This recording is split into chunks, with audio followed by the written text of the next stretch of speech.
and Philia would have you assist Alphino in his new station as commander of the Crystal Braves.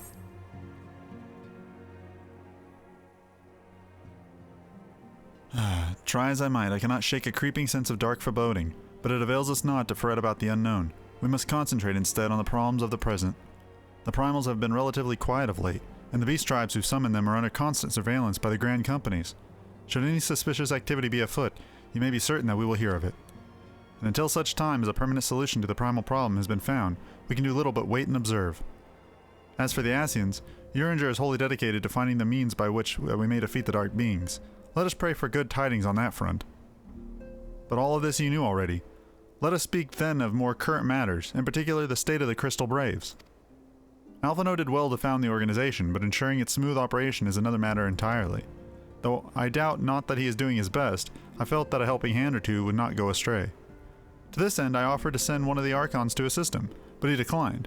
You know how he can be, independent to a fault and singularly loath to accept help. Save, of course, when that help comes from you. Alphino has entrusted countless matters of import to your care in the past, and I believe he would not hesitate to do so again were you to offer. I should be most grateful if you would go to him and support him in whatever manner you're able.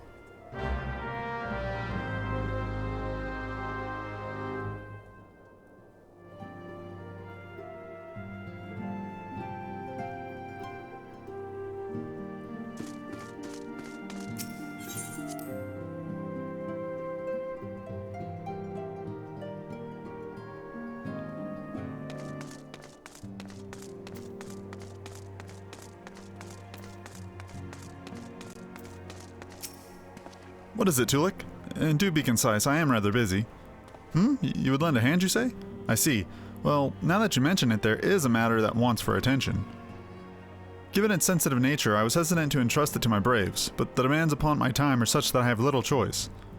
Which is not to say that I want my men for labor, though we are but newly formed and there is already a great demand for our services, and we are hard-pressed to answer all petitions, but I digress. The fact is, I would sooner attend to this particular matter myself, but my presence is required elsewhere.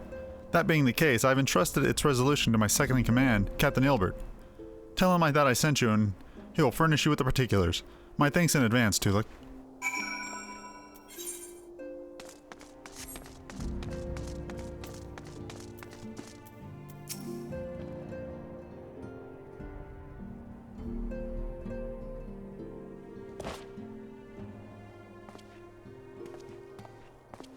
Hail to you, Scion.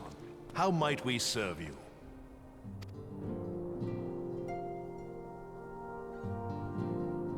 Commander Leveilleur bade you serve us? These are welcome tidings indeed. Given the sensitive nature of the task, I could not rely on one of my own.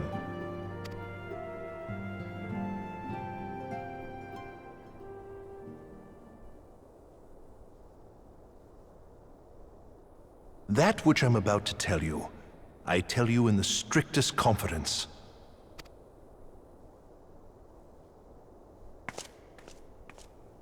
Some days ago, we received certain documents from an anonymous source. They notified us of the presence of a Garlean agent within the ranks of one of the grand companies. Following some discreet inquiries, we identified a suspect among the Immortal Flames, whom we detained for questioning. Alas, the man was not our agent. He was but one of many men in the agent's employ. We pressed the traitor for a name, but he had none to give. He claims never to have met his master, whom he knows only as the Ivy. He was, however, certain that this Ivy had coiled itself around every part of the Immortal Flames. It would seem our quarry joined the company some time ago, and gradually recruited others to his cause. These conspirators are the vines by which he learns our secrets, all without exposing himself. It won't be easy to identify the Ivy amidst this tangled mass of subterfuge, but we have a tendril in our hands, and we shall follow it all the way to the gnarled root. Now, much as I would prefer to proceed with due discretion, circumstances demand that this matter be settled post-haste. Garlemald's War of Succession nears its end. and it is feared that the Empire will soon resume its march on Eorzea. When it does, we can ill afford to have traitors in our midst. The Ivy must be rooted out now. We must begin by apprising General Roban of our findings. I would ask that you accompany me to the Hall of Flames and remain on hand to see that things go smoothly. Assuming the Ivy's tendrils are as widespread as we believe, he will be aware that an investigation is underway, and if that is the case, he may well move against us. We must be prepared for anything, while taking care not to betray our purposes by seeming prepared. A simple enough task for a one-woman army like you.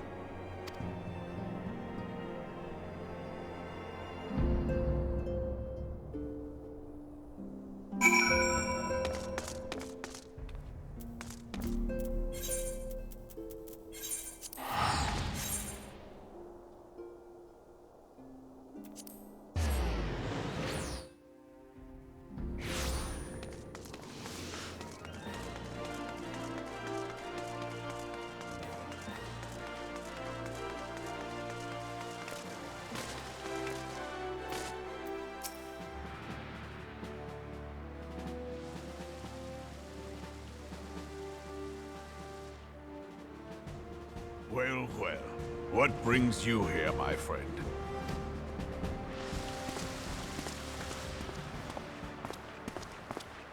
She is here at my behest. Greetings, Roban. It has been a while. Hilbert, you old scoundrel. When they told me you'd be visiting, I scarce believed my ears.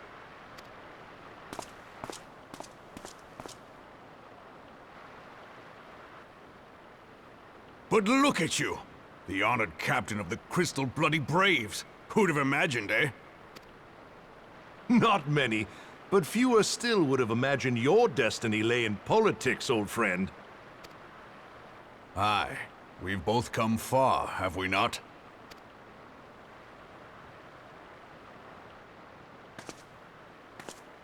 Lest you wonder, Hilbert and I go back a long way. We've been friends and rivals since we were lads. The last time we saw each other, Alamigo had just fallen, so you can guess how many summers it's been. And in all that time, not a word from the fool. Ah, well, my dealings tended toward the modest and mundane, unlike some I could mention. As I hear it, no sooner did you reach Thanalan than the brass blades clapped you in irons and dragged you off to die on the blood sands. Being a stubborn sort, you won 1,000 matches and earned yourself a place in the people's hearts while you were about it. Then, with your mountain of prize money, you bought the Colosseum and secured a seat on the Syndicate. Those balls, brother! Rags to riches does not do it justice. You're a hero to the common man.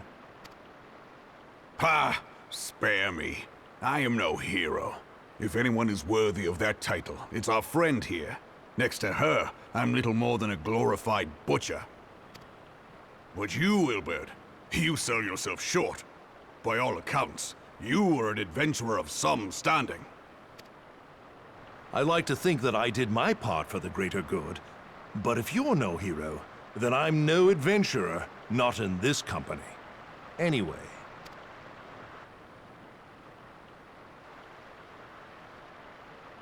I have tidings. So there has been progress. I've let it be known that this meeting is a reunion between old friends.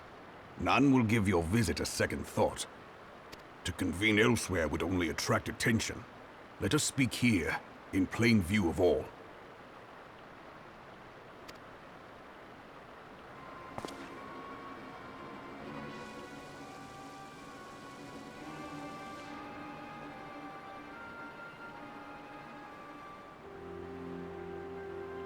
So it is we who have been compromised. Tolucc Adelegi's machinations have shaken Ul'dah to her foundations.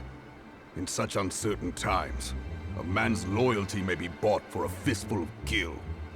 But if this snake has truly been in our midst for as long as you say, we must needs consider a far graver possibility. Conspiracy. Could it be that the monitorists have been in league with the Empire from the first? Very well. I will have my most trusted men investigate the matter. Continue your inquiries in the meantime.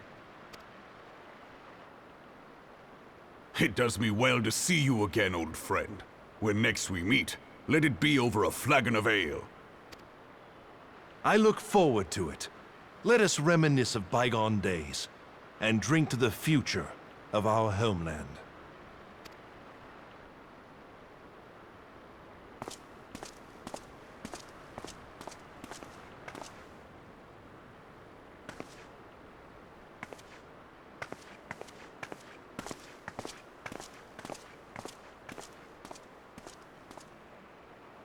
Flame General.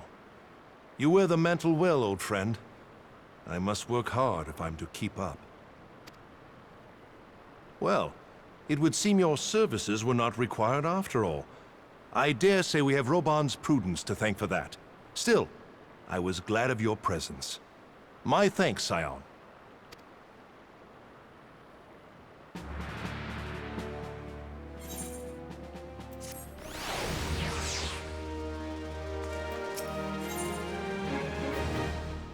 Ilberd is eager to continue his investigation into the Garlean spy known as the Ivy. Our hunt for the Ivy begins in earnest, Scion. Suffice it to say, we must tread warily, but one misstep may well cost us our lives. Our business here is concluded for the time being. Let us return to the Rising Stones and report to the Commander Levier.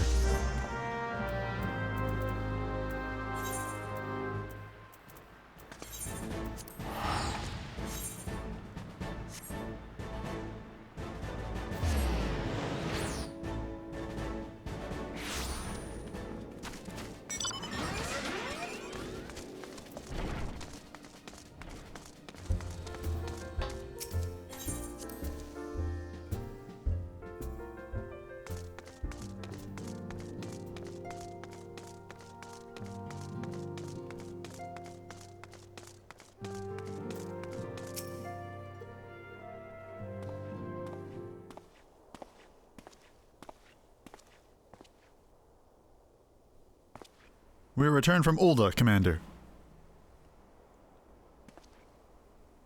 And not a moment too soon. Something has happened. Trouble? You will recall that the Fourth was tasked with nearing the rendezvous site used by the Ivy's minions and his Imperial contacts. Soon after you left, we received word that the unit was ambushed en route to its destination. Gods damn it! According to the report, one of ours has been taken captive. The Garleans are not wont to treat their foreman with dignity, and I have grave fears for her safety. We must dispatch a rescue party at once. Recall those braves who are afield. Begging your pardons, Commander, but we have not the time. I'm afraid I must ask you for your aid once more, Scion. An ill-prepared rescue party will only serve to provide the Garleans with more captives, yet time is of the essence. Simply put, you are our best chance we have. Captain Ilberd has the right of it. I trust you are willing? But of course you are. Now, Alien of the Fourth lies in wait at the Tangle, near the entrance to the Castrum Sentry. Seek her out and she'll apprise you of the situation.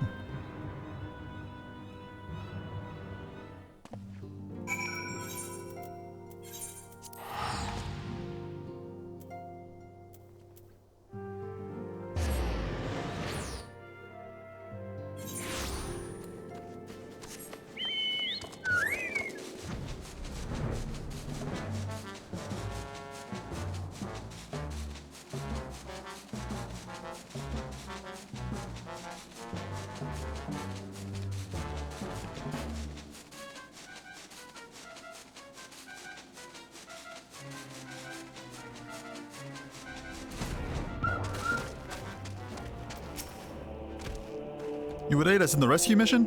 We are in your debt, Warrior of Light. Now, time is against us, so allow me to brief you on the situation. The Garleans fell upon us without warning, wounding poor Resh and hauling her away to the Castrum yonder. Outnumbered as we were, it was all we could do to flee and regroup. Even as we speak, the Garleans may be interrogating Resh, or worse. With her hurts, I fear that she will not long survive their attentions. We must rescue her without delay. Our order may yet be in its infancy, but the bond that binds us is strong as mithril. None of us will stand by while a comrade suffers. We, the remnants of the Fourth, will infiltrate Castrum Sentry. Please help us find Resh before it's too late.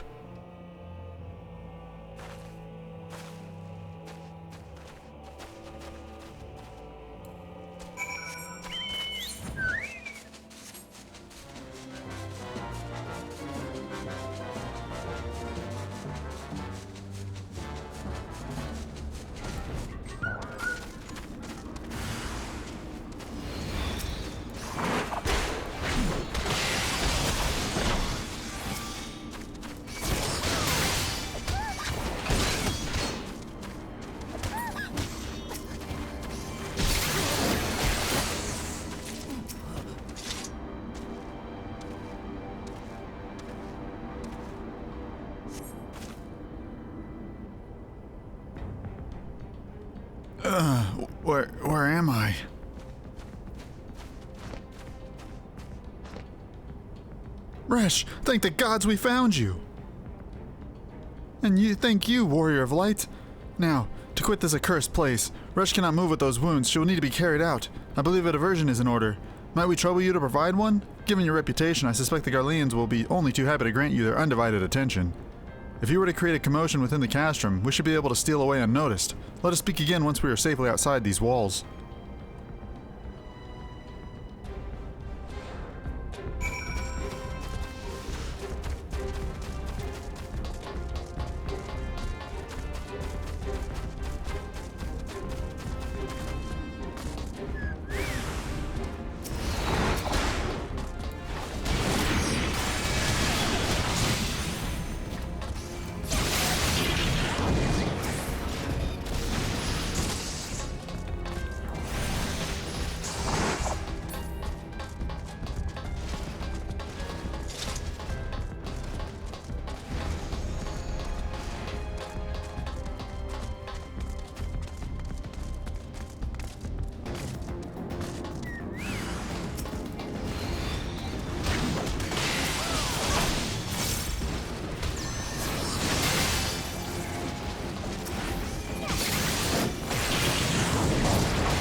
I have awaited your return most anxiously, my friend. You have done us a great service indeed. Thanks to your aid, our comrade Resh is safe and we suffered no further casualties. Words cannot well express my gratitude. All that is left is to report the mission success to the Commander Olivier. I shall go on ahead to the Rising Stones.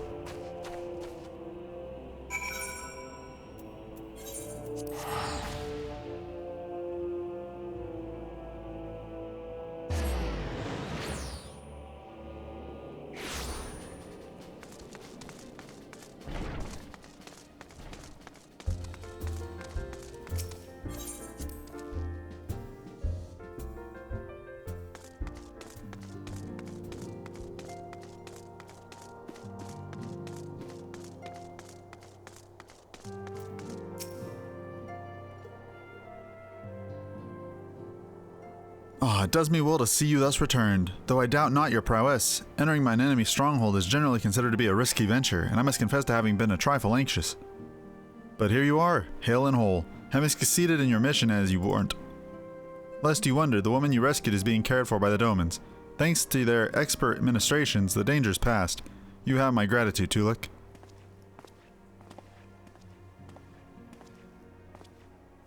Allow me to thank you, and also, Scion, Resh owes you her life. We escaped with minimal casualties this time, but we can ill afford to be caught off guard again. The Empire is not an opponent to be trifled with. As you say, Commander, I will see to it that men keep their wits about them. And it may yet take time, but I will not rest until we have identified and apprehended the Ivy. I have every confidence that you will succeed, Captain. As for you, Tolucc, I realize you have scarce caught your breath, but I'm afraid there is no rest for the weary. I require that you accompany me to Coerthas. I've been granted an audience with the Ishgardian dignitary, you see, and the man expressly requested your presence. Oh, don't look so surprised. You should be familiar with the trappings of fame by now. We shall depart as soon as you're ready.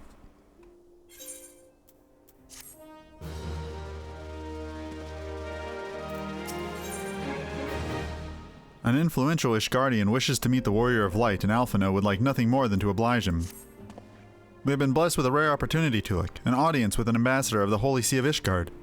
We are to treat with Sir Iremic, Lord Commander of the Temple Knights, in Camp Dragonhead. It is considered a great honor to serve the Holy See directly as a Temple Knight. Needless to say, their leader wields tremendous political influence. We would be wise to court his favor. For that reason, I consider your attendance essential. If Sir Aymeric wishes to meet the woman behind the legend, I would not deny him the pleasure of your company. The antecedent should see the wisdom of this plan when you request her permission to accompany me to Coerthus. Mayhap you feel this is to be a waste of your talents, which could be doubtless be put to nobler use? If so, I should remind you that your more good can be accomplished with a stroke of a pen than with a thrust of a sword.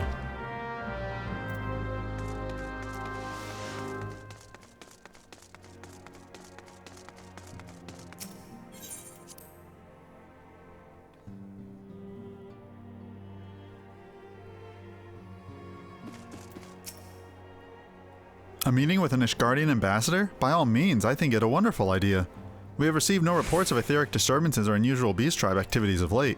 If Alphino believes your presence may help him to secure more favorable terms, I see no reason to deny him.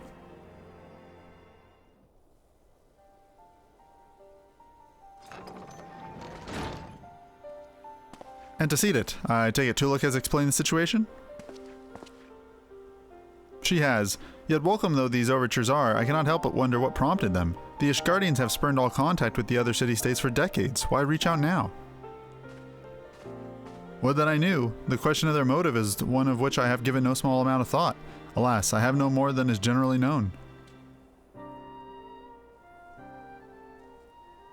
The notoriously reclusive nation of Ishgard, situated at the center of Albathia's spine, ruled by the Ishgardian Orthodox Church, at the head of which presides the Archbishop. Members of the original Eorzean alliance formed in the wake of Alamigo's fall some 2 decades ago. Friends of convenience who withdrew from the alliance as soon as the Imperial fleet was routed at the Battle of Silvertear Skies. Since which time their borders have remained closed to all outsiders. They have rejected every one of their former allies' calls to reopen dialogue, returning a deaf ear to their neighbors' pleas even when the calamity loomed large. And on the fields of Cartanu, where brave men and women laid down their lives in defense of the realm, their banners were conspicuously absent. I have tried to convince Ishgard to rejoin the alliance at every opportunity. I've explained over and over again that unless Eorzea stands united, we cannot hope to preserve our freedom. One by one our nations will fall, as once fell Alamigo.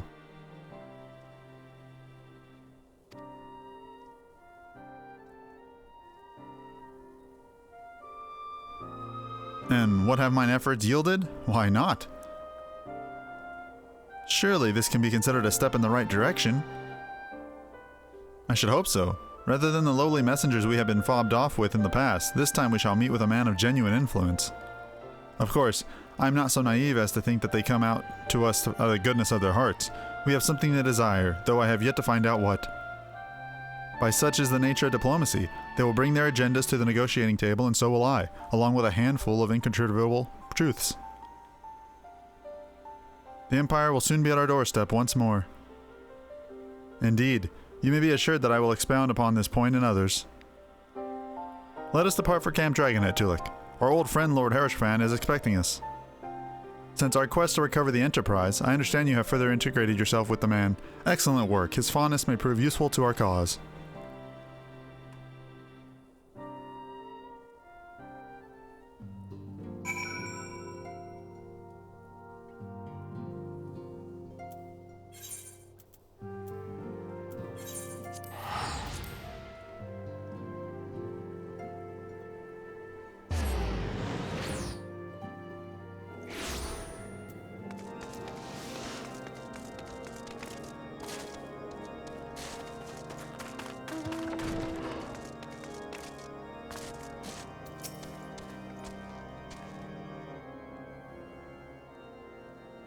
Ah, Tolucc, ever a welcome sight. Our hearths have been stoked and blazing to preparation for your arrival. It would not do for such a distinguished personage to catch cold whilst enjoying our hospitality. The gesture is much appreciated. I fear I shall ever struggle in cold climes. Ah, good Master Alphino, an honor as always. Likewise, Lord Herishfan. Forgive us yet another imposition. I fear we have relied overmuch on your aid since you so generously assisted us in locating the Enterprise. Nonsense! Any debts incurred have long since been repaid. Besides, who can say what the future may bring? House for Temps may even seek the aid of your newly formed Crystal Braves. In any case, I am simply delighted that the Holy See is at last willing to grant you an audience. No doubt your discoveries at Snowcloak helped to justify the decision. This recent resurgent in heretical activity is of grave concern to us all. But to the matter at hand, Sir Aymeric arrived in Camp Dragonhead earlier, and I am told he is eager to meet with you at your first convenience. You are doubtless weary from your journey and desirous to rest a while by the warmth of our hearth. But if you are willing to forego such comforts, pray inform the knight stationed outside the inner secretary. He will grant you entrance and send word to the other attendees. As inviting as your hearth sounds, I think it best we proceed to the inner secretary forthwith.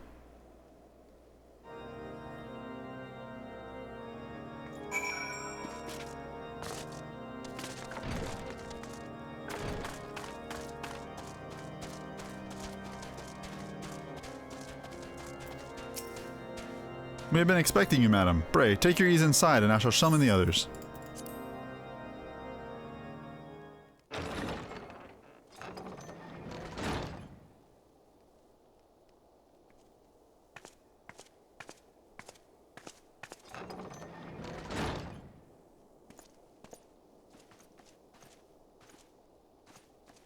Have faith, my friend. You need only state your case with confidence and clarity.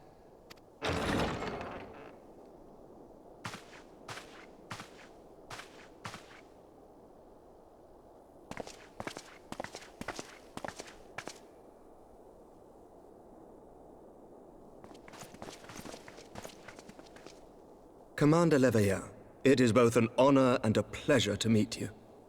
I am Aymeric, Lord Commander of the Temple Knights. Alphino Leveilleur, at your service. Your reputation precedes you, Sir Aymeric. I think we will find that we have much in common.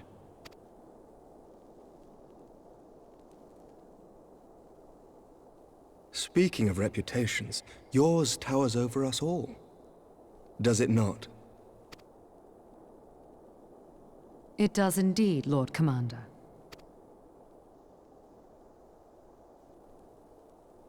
I am not too proud to admit that I have followed your activities with an interest bordering on fascination. Full glad was I to learn that you would be joining us. Now then, shall we begin?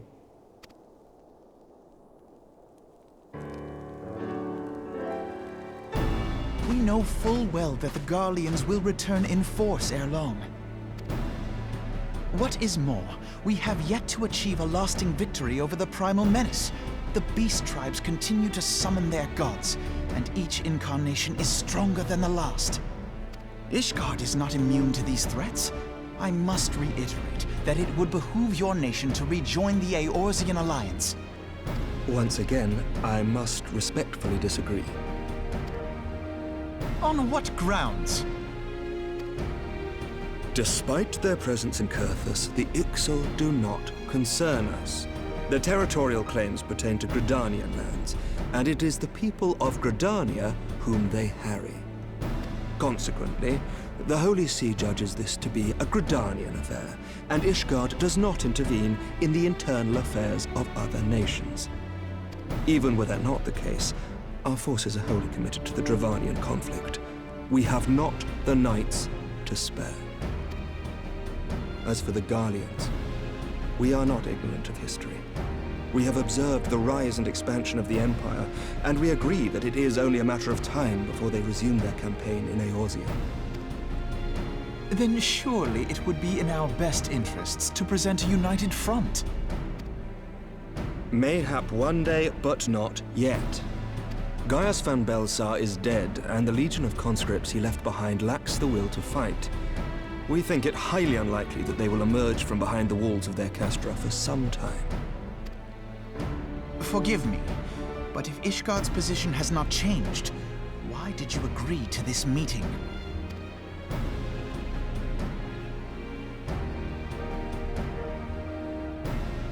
It was not only as a representative of Ishgard that I came here.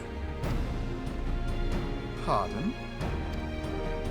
It is not within my power to change Ishgardian policy, regardless of my personal feelings. There is, however, one area in which I may exert a measure of influence. Concerns have been raised over the supplies House Fortin has offered to Revenant's toll. These have led to calls for restrictions on the provision of aid to foreign powers. I I can ensure that the shipments continue unabated. Sir Emmerich, we would be in your debt.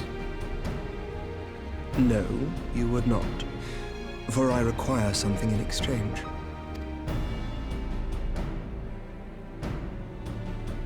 Of late, there has been a flurry of Dravanian activity, the purpose of which was not immediately clear. However, our astrologians have since observed alarming changes in the heavens. The dragon star waxes unnaturally bright, and there are whispers that it portends the resurrection of Midgard-Sorma. The fallen guardian of Silvertear Falls? That's absurd. Full many times have I gazed upon the dragon's corpse still wound around the Agrius, and wondered how different our world might be if it yet lived to plague the skies. I do not know, and I do not wish to know, nor does any son of Ishgard. Yet the mere presence of Dravanian forces is not sufficient grounds to send knights to Mordona, whatever our astrologians say. As I told you before, we have not the forces to spare. But we do. So you will intervene on our behalf if we agree to watch over the Keeper of the Lake. Do you accept these terms? I do. I will see that you are kept abreast of any developments. I regret that we could not come to a similar agreement on other matters, but I understand that you are not at liberty to make such decisions. Nevertheless, I hope that what we have accomplished here today will serve to demonstrate to your countrymen that we can work together towards a common goal. Mayhap one day we shall look back on this moment as the first step towards a united Eorzea. Mayhap we shall, Commander.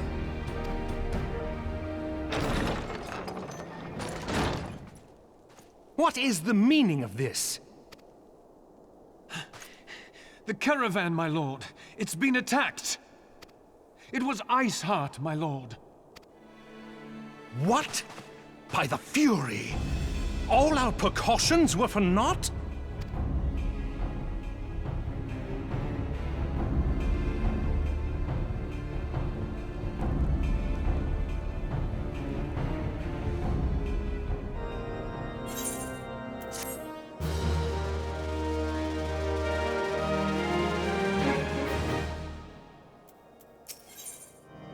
Recent developments have given Alphino much to consider.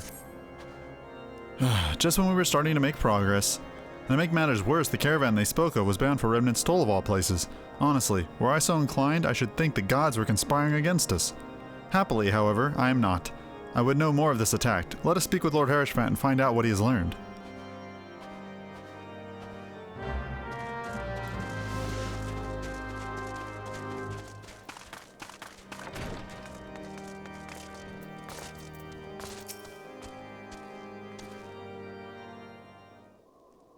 My sincerest apologies for the interruption, my friends, but the situation is such that we must act swiftly. If you would be so kind as to elaborate. Iceheart's heretics fell upon the caravan bound for Remnant's Toll as it was passing through Boulder Downs. 'Twas an ambush, swift and ruthless. In an instant every knight was slain, every crate seized, then, as quickly as they had appeared, they were gone. 'Twould be an impossible feat without knowledge of that route. Knowledge to which only a select few are privy, I presume. Quite. We can pursue that avenue of inquiry in due course. It seems to me that examining the scene of the ambush should be our first concern. The trail is yet warm. We must act swiftly. As Lord Herishfant said, lest crucial evidence be lost. You have a knack for discerning hidden truths, Tolucc. Why don't you go and inspect the ambush site in person? An excellent idea. Inform my men of your intent upon arrival, and they will gladly share their findings.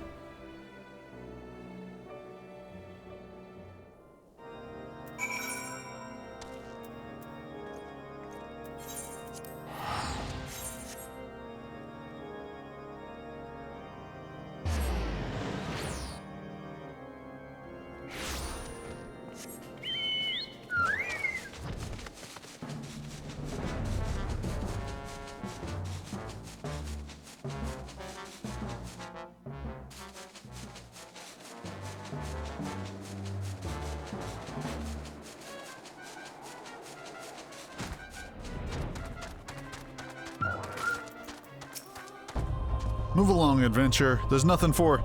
Eh? Lord Hershfan bid you speak with us? Then you must be... beg your pardon, Scion. As you can see, they left nary a crate behind, tipped the wagon for good measure even. Whole thing's a bit odd if you ask me. Would have been easier just to steal it, though a damn sight harder to conceal it, I allow. Reckon they came prepared, probably with wagons of their own, hidden away off. But may no heed of my ramblings. Absent of proof, 'tis naught but speculation. Might be as a squire receiving care at the observatorium could tell you something more factual. That is, if he's awake. Unlike myself, he was there during the attack. Not that his presence amounted to much.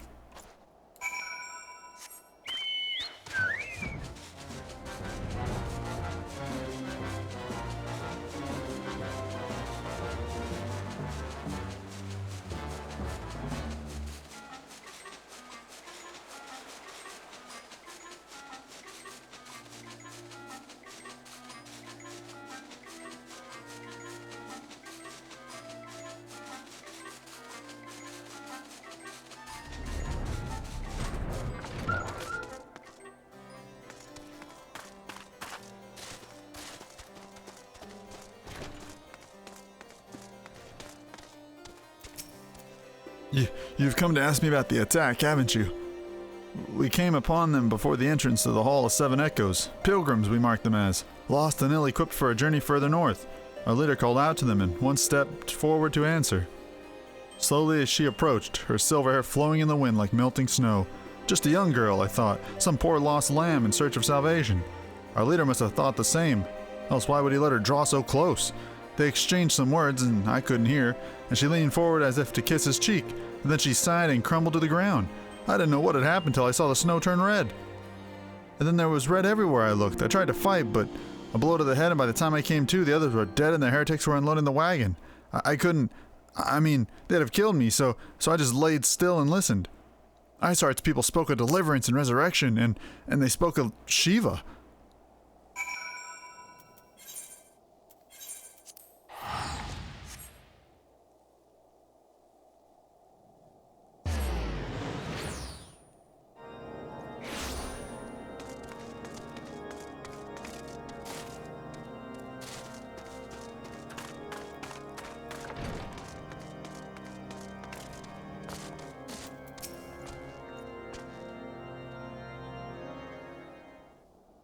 Ah, you've returned. What news have you for us?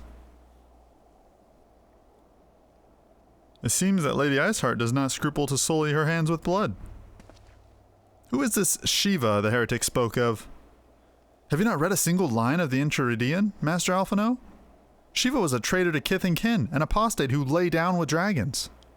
Now, we cannot expect all foreigners to know Ishgardian scripture so well, particularly when it turns the patron saints of heretics.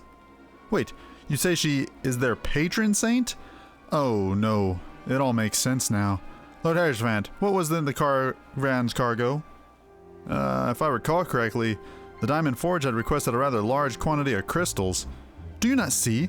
Iceheart and her followers intend to summon Shiva, as a beast tribe would a primal. Why else would they go to such lengths to secure crystals? I shall inform the Lord Commander at once. Lord Hershvant, you would agree that discretion is a paramount concern? Of course. I trust we can count on your continued support, Master Alphino? The signs of the Seventh Dawn are sworn to combat the primal threat. Our support is a given. I will need to send word to my brethren in Revenant's Toll. Our entire order must turn its efforts to this prevention of the summoning. Naturally, that includes you, though I'm sure you would not miss this for the world.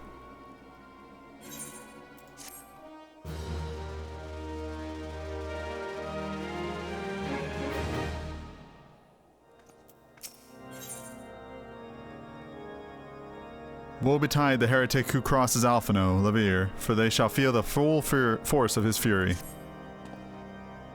The persistent attacks on our caravan seemed a little more than a nuisance at the first. The heretics were a problem, to be sure, but a relatively minor one. That was before I discerned the purpose behind the attacks, of course, now that they have my undivided attention. After appraising Menphilia of the situation, I shall summon a unit of Crystal Braves to assist us. As for you, Tolucc, pray join me in the White Brim front. Since the incident at Snowcloak, the Knights of House Durier have rebounded their reconnaissance efforts in the region. It is my hope that they have information which may help us determine precisely where the heretics are hiding. Given our mutual enemy, Lord Dromont should be eager to oblige us. I shall see you there then? Good.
The Scions of the Seventh Dawn wish to join the hunt for Iceheart? Your assistance is more than welcome, my friends. Considering the report I just received, I dare say your timing could be no better. We are all ears, Lord Jomont. A band of pilgrims was seen transporting a large number of crates to the west. Their garb appears to match the description provided by the squire who survived the attack. Alas, our scouts lost track of them at Snowcloak, that self-slain frozen wall which we speculated might conceal the heretics' hideaway.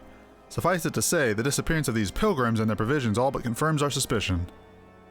I've heard enough. My knights will join the hunt. I took the liberty of summoning a unit of Crystal Braves to Whitebrim Front. Given the gravity of the situation, I trust you will agree that we must use every resource available to us?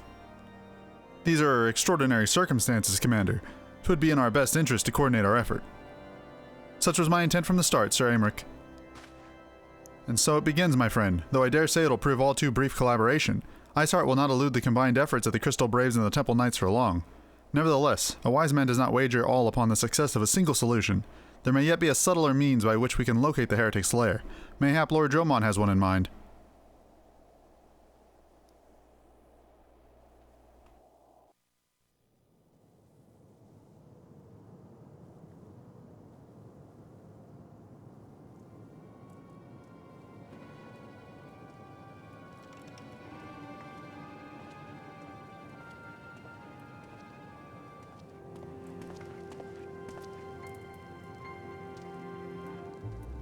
Yes, excellent.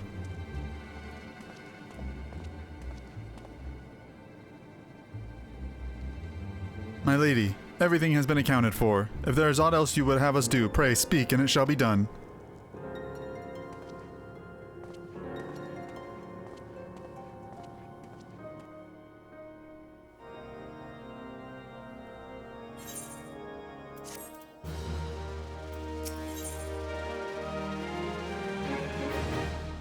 Only the naive place of all hope in their success of a single solution, and Lord Jomont is anything but.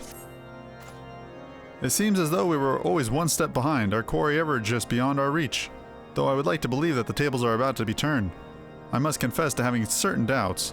A joint effort may succeed where others have failed, but it could yet yield the same results. Fortunately, we are not without other options. I trust you haven't forgotten Inquisitor Guilliman? We have not. The mystery of how the heretic remained undiscovered for so long has been much in our thoughts, as has the question of what steps might be taken to prevent a similar breach of security in the future. Accordingly, we conducted an exhaustive and covert evaluation of everyone in Whitebrim Front. Though some were found to have committed certain minor transgressions, we identified only one possible heretic. If this man has pledged himself to Iceheart's cause, he will have taken note on the movements of the Temple Knights and Crystal Braves, and upon recognizing their intent, he may attempt to warn the heretics. The man's watch is to end soon, at which point we must report to Sir Jodremont in the yard. I would have you keep an eye on him. If he ventures beyond the walls, follow him discreetly. Should he meet with a heretic, don't interfere. Simply watch and listen. I have seen to it that the suspect knows nothing which could endanger our plans.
Hey, hey! Where in the seven hells are you? I'm freezing my bollocks off here.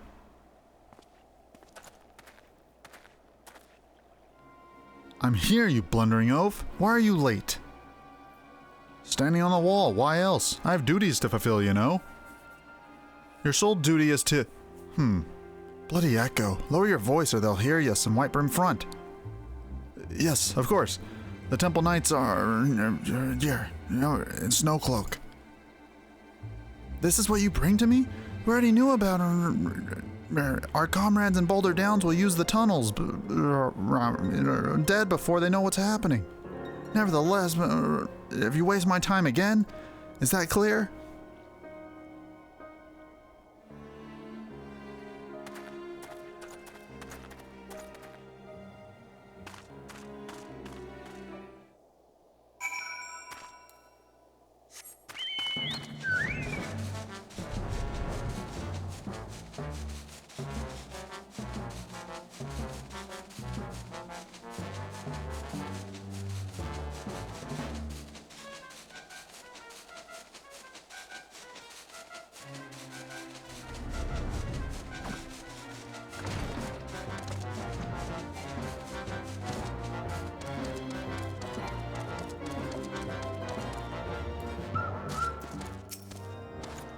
Well, did your investigation bear fruit?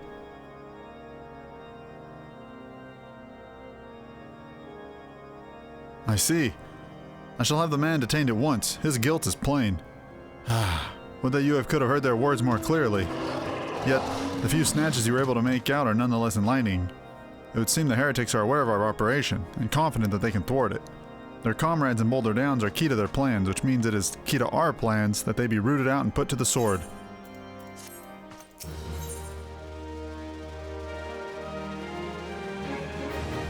The Allied forces at Snowcloak are in danger, and Lord Drillmont would have you assist him in ensuring their safety. We have long suspected that the heretics use a network of secret tunnels that traverse the highlands undetected. Given what you overheard, I fear that Snowcloak may be riddled with such passageways, and that the heretics in Boulder Downs are planning to use them to take our forces unawares. Needless to say, we cannot allow that to happen. A contingent of House Dirty Air Knights are on patrol in the area, and I shall order them to begin searching for the heretics at once. But knowing nothing of our enemy's numbers or readiness, I cannot say for sure that they will be sufficient. It would put my mind at ease if you were to consent to assist my knights with the search. I know that they would take courage from the presence of a so storied a warrior. Pray rendezvous with them at Boulder Downs. If alone is killed, or kind, we may catch these heretics before their plans come to fruition. Show them no mercy, Tolucc. The lives of our allies are at stake.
My knight sent no word of your coming, Tolucc. What has happened? What is in your hand?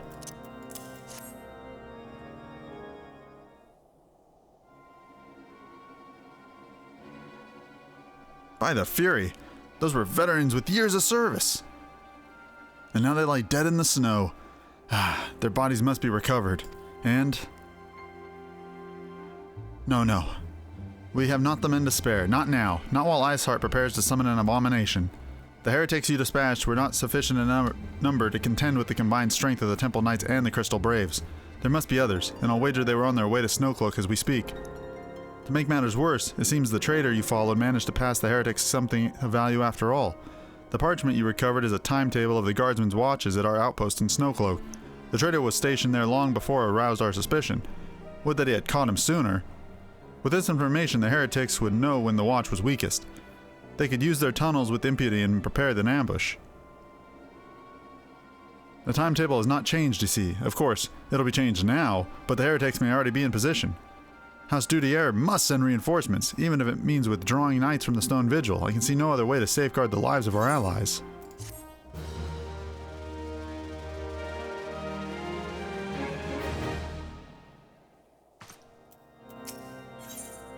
Lord Jomont recognizes the situation in Snowcloak is coming to a head and that decisive action must be taken. Time is of the essence, Tolucc. While my knights make ready to depart, the heretics must take our allies in Snowcloak unawares. Superior training and equipment will avail them not if they are cut down ere the swords are drawn. But all is not lost yet. If you leave now, there may still be time to warn them. Make haste, I beseech you. Fly to Snowcloak and tell Sir Aymeric everything we have discovered.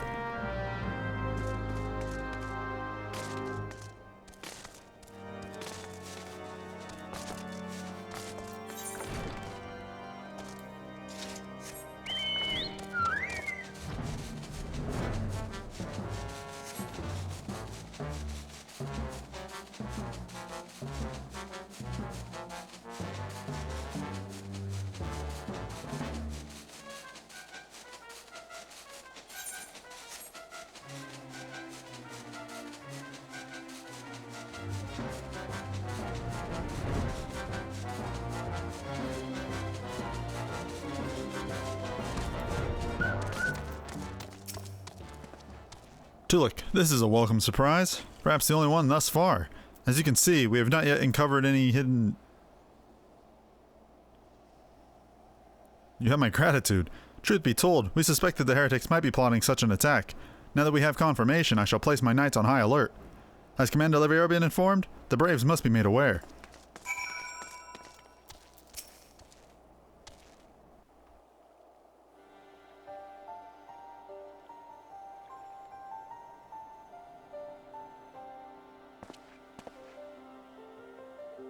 It must be here. I am certain of it. Why else would they go to such lengths to defend Snowcloak? 'Tis but a pity this discovery comes when our enemy has such a disadvantage. Forewarned though we be, the heretics know the terrain far better than we. I dare not think how many are watching us at this very moment. Confound it. This is all wrong. Iceheart has us scrambling to save our own skins when we should be straining every sinew to find her and stop this damnable summoning. There she is! Come here, girl!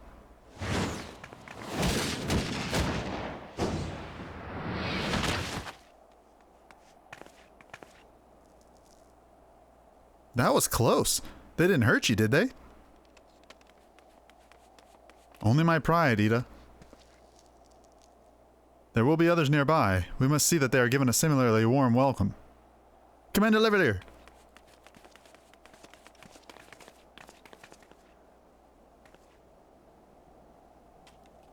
There's been a development, sir. Together with the Temple Knights, we have secured the entrances to some half-dozen tunnels, after spotting the enemy breaking the surface. But that is not all, sir. We think that one of them may be important. Certainly the heretics near flung themselves upon our swords to defend it. Aha! Just as I suspected. Amongst this warren of tunnels lies the entrance to Iceheart's lair. Summon the others. We're going in. A moment, Alphino. The tunnel in question is barely wide enough for 2 men abreast. We cannot say with certainty where it leads, much less what is waiting for us there. Furthermore, we have no way of knowing how many heretics are still lurking here on the surface. What if they were to converge at this point after we enter the tunnel? For all we know, we could be funneling our forces into a trap. I take your point. If the tunnel is indeed as narrow as you say, greater numbers would be more hindrance than help. Should we encounter difficulty of our own, allies would be an obstacle to escape. Change of plans. While we rendezvous with Sir Aymeric and keep the heretics at bay here, you will go wherever the tunnel leads. If you find Iceheart at the end, do not let her escape. You venture into the unknown, so see that you are prepared for anything. I suggest you call upon your allies, though not too many or Papalimo will sulk.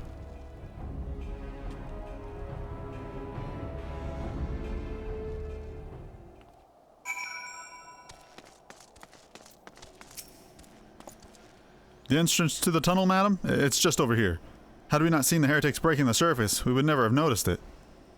Per Sir Americ's orders, we will stand guard outside. Please be aware that even should you encounter significant resistance, we cannot leave our post.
The tales do not do you justice, warrior of light.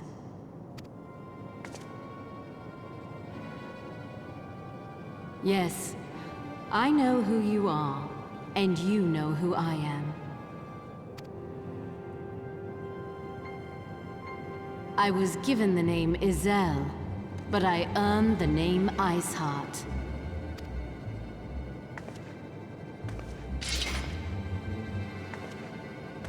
This endless cycle of hatred, of bloodshed, of sorrow. You would see it continue, O noble warrior of light. I would not. I will not. I will bring an end to this war between dragon and man, no matter the cost. In time, you will come to understand that what we do for the greater good. For Eorzea, for Hydaelyn.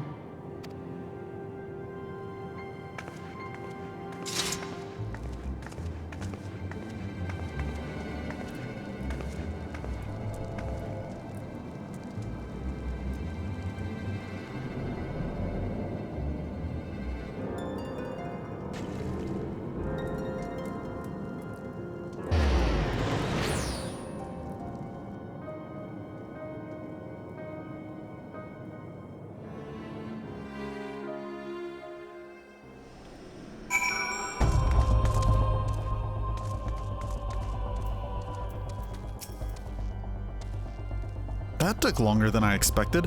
What news, Tolucc?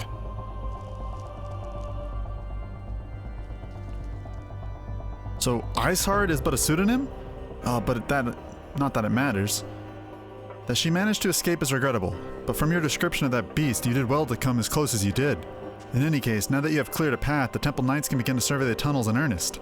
Mayhap they will even find a route past the ice wall. Wouldn't that do wonders for the fight against the heretics?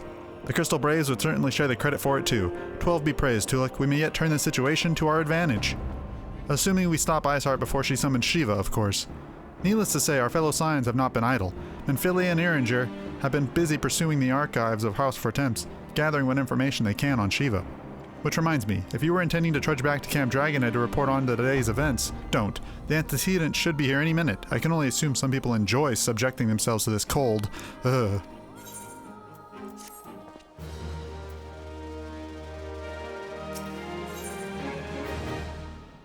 Though not given to small talk, Alphino can think of no better way to pass the time until Menphilia arrives.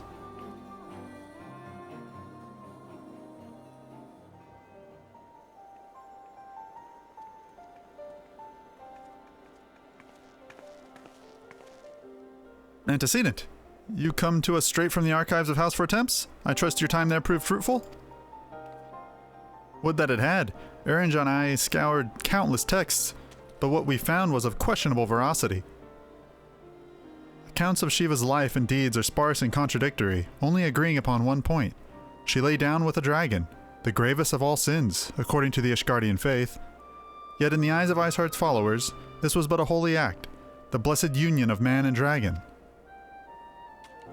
How such a thing could even be possible is quite another question. Suffice it to say, I very much doubt that we will find a useful answer in the archives of House Fortemps. Much knowledge has been lost over the centuries, though in this case, one wonders if it was by circumstance or design. You said that Iceheart took a moment to plead her case prior to escaping, did you not?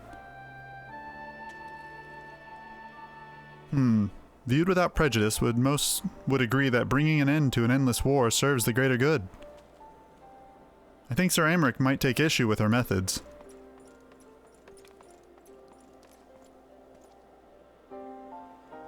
I do not care if a few stragglers manage to escape. Until the sappers confirm that a tunnel is safe, the men are not to search it.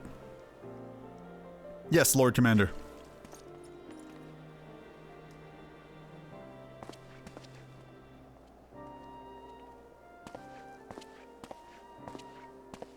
You pursue your foes with less zeal than I had expected, Sir Aymeric.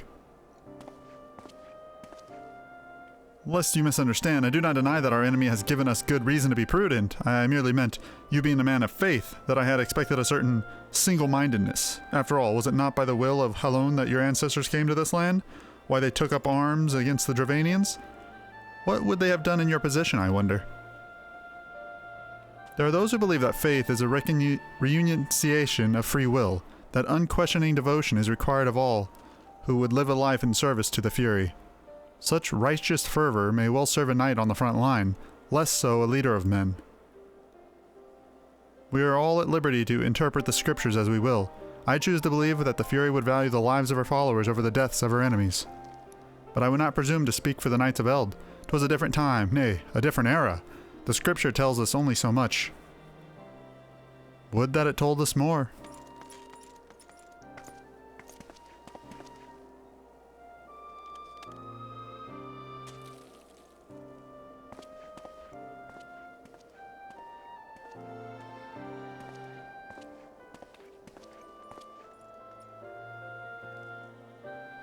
That man is awfully pragmatic for a servant of the Holy See. A welcome trait at the negotiating table to be sure, less so when one's enemies are making ready to harness the power of a god. Mayhap he does not truly believe that Iceheart's plan can succeed. Truth be told, I too remain somewhat skeptical. Shiva was real, a living, breathing woman. Of that there can be no doubt. In this respect she differs from every other figure to have been summoned, each of whom was worshipped as a god. The sole exception being good King Mogulmog XII, the myth made manifest in response to the fervent supplications of the Mogul's Guard. Saint Shiva may differ, but what of the heretics? They are a tribe of outcasts at war with a mighty nation, who yearn for the resurrection of one who embodies their beliefs. If that is not placing one's faith in a higher power, then what is?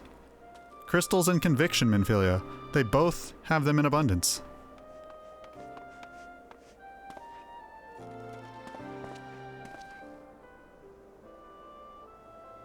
Can that truly be all that is required? My survey team has concluded a preliminary analysis of the Aetheryte Iceheart used to escape. They believe that she teleported to another Aetheryte, somewhere not far to the west. Despite the apparent proximity of this second Aetheryte, however, they have been wholly unable to detect its presence directly. Unless Iceheart has some means to mask its signal, I can only presume that she had destroyed it to prevent us from following her. Without the means to teleport as she did, we have no choice but to search for an alternate route, most likely a tunnel, assuming one exists. Let us not give up on the teleportation just yet. One of our colleagues in Shirley-Ann may be able to assist us. I pray that you are right. I dare not think how long it'll take us to survey the entire tunnel system.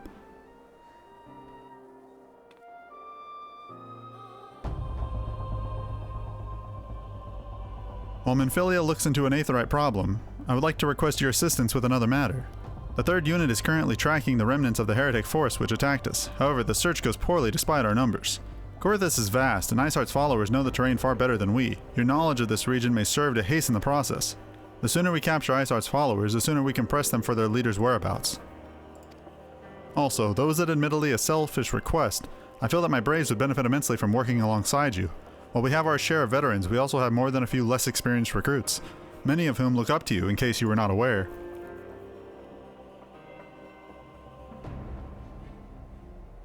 Good. I knew you would understand. Yu Hase can appraise you of the details. When the task is complete, come and find me at the Observatorium. Captain Illibird and I are meeting there to discuss the latest developments in his investigation. The Temple Knights shall hold Snowcloak in our absence. Let us leave them to their work. Ours is more pressing.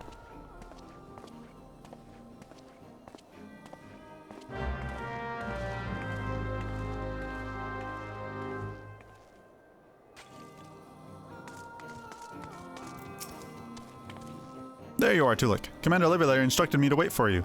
Your assistance is most welcome, believe me. Most of the 3rd hail from Ul'dah, and a man accustomed to the feel of sand beneath his boots, the crunch of snow can be rather disconcerting. But to no matter at hand, nary a moment ago I received word that the heretics we seek have been spotted making for Danafin Pass. My braves are already in pursuit, and I shall be grateful if you would join them. I myself shall be taking part in the hunt. Never let it be said that I do not earn my coin.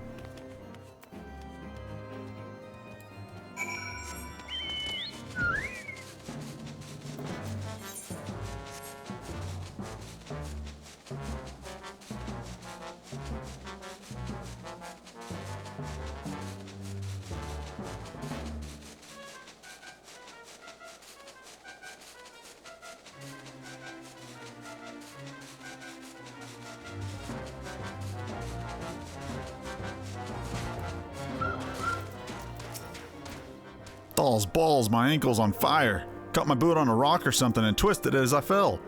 The others went on ahead through Danifin Pass. Hurry and you might catch up. If you aren't sure where to go, look for tracks. This snow is fresh, so they shouldn't be hard to find.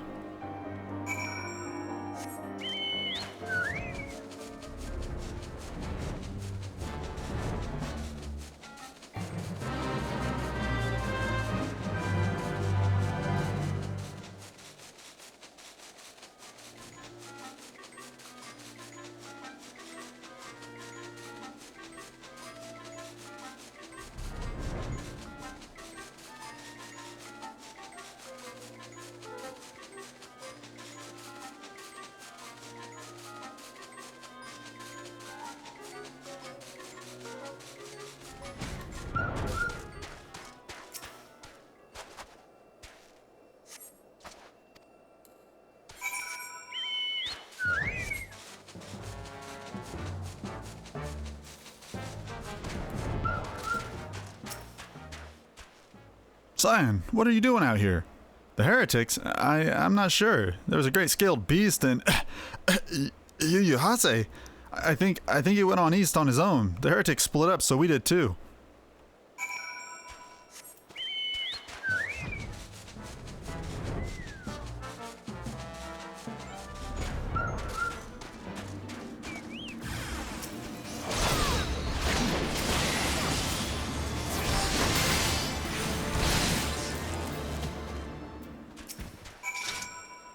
How embarrassing.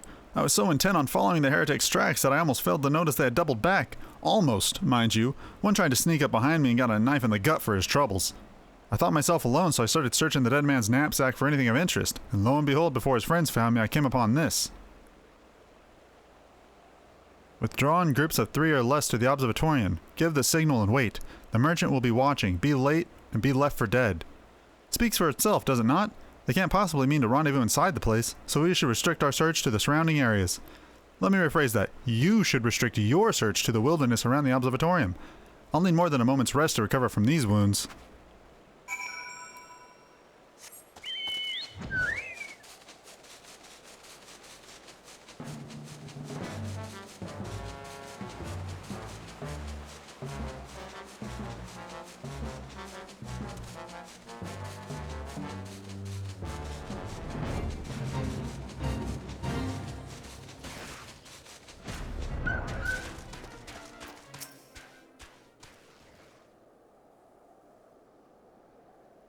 I'm through listening to your excuses. We leave now.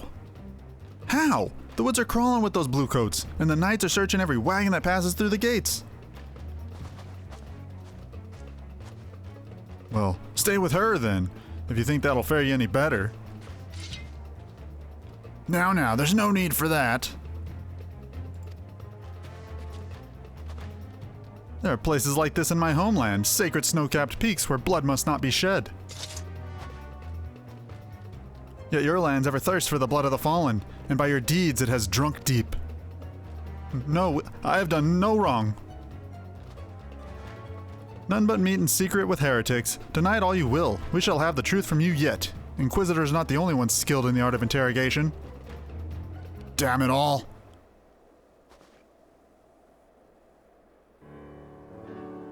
Fancy meeting you, Tolucc. I presume your work with the Third brought you hither? What a tangled web, lest you wonder we came not for the heretics, but for the merchant who has been conspiring with them.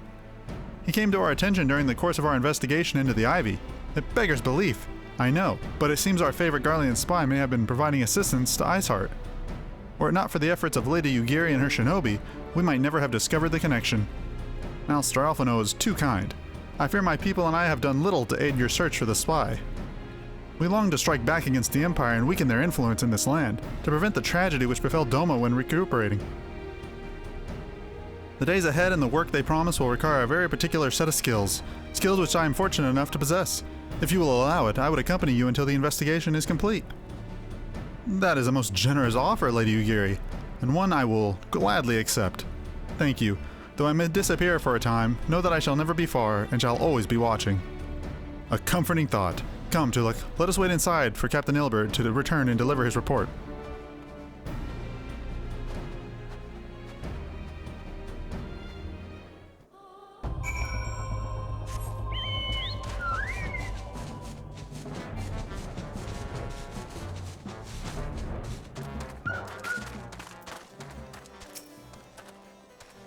Captain Ilbert seemed confident that the merchant's resolve would swiftly crumble when pressed. If so, we should have new information ere long.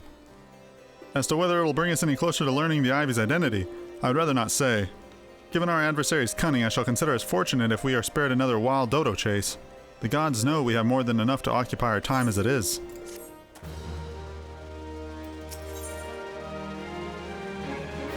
Alphino is eager to hear Ilbert's report on the Ivy.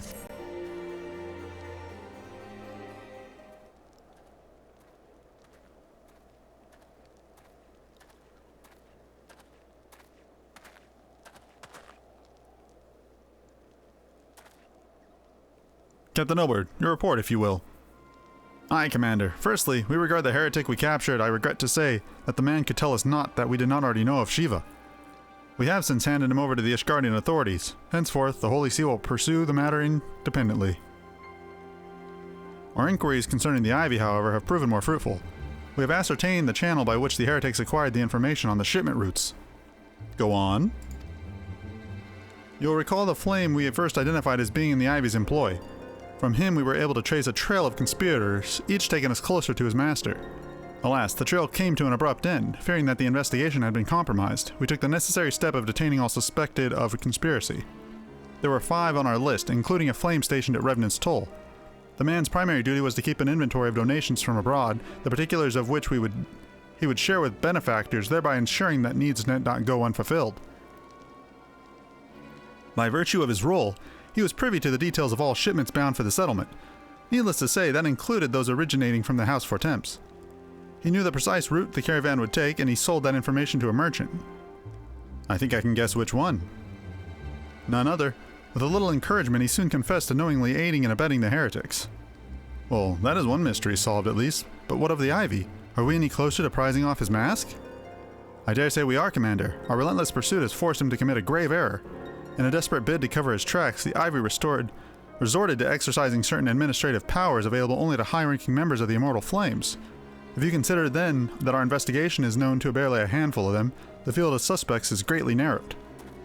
You mean to say that an agent is among Robin's innermost circle? Someone who has been with him since the Immortal Flames' establishment? 'Tis the most plausible explanation. The infiltration likely occurred during the company's foundings, with the groundwork for the act being laid beforehand. To slip into a position of authority unremarked and remain above suspicion all these years. I too was surprised, though I really should not have been. Of the 3 grand companies, Ulda's was ever the most vulnerable to infiltration. Both Limsa, Laminsa, and Gridania have long-standing armed forces that lent themselves well to the formation of the Maelstrom and the Order of the Twin Adder. To all intents and purposes, it was the same people, loyal ones, mind, under the same leadership, only the banner was different. Not so the Flames. Ulda's military was made up of disparate orders, most of which were glorified mercenary companies that answered only to their own paymasters.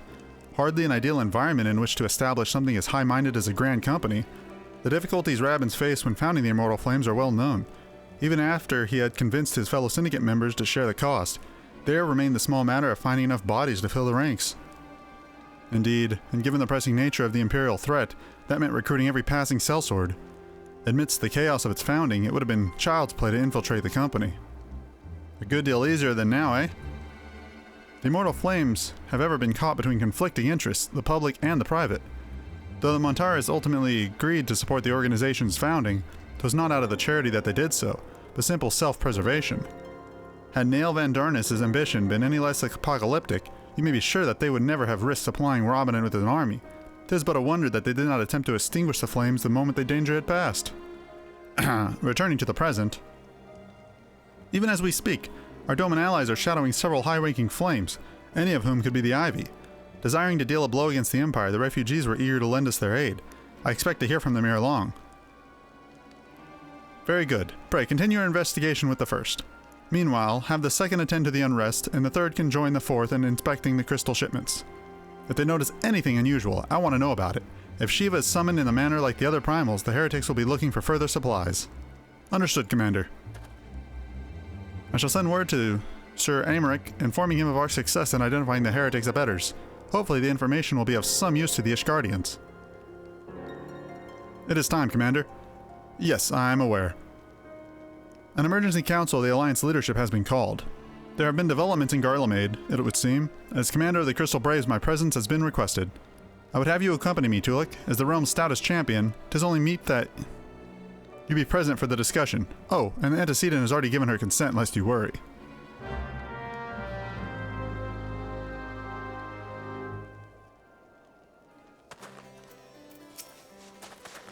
Like me, you are doubtless eager to conclude our business with Iceheart, but until another path to her sanctum is found, will remain beyond our reach. Then Philly and the Archons are sparing no effort to secure an alternate route. Until such time as they succeed, I suggest we give the same thought to some other realm's problems.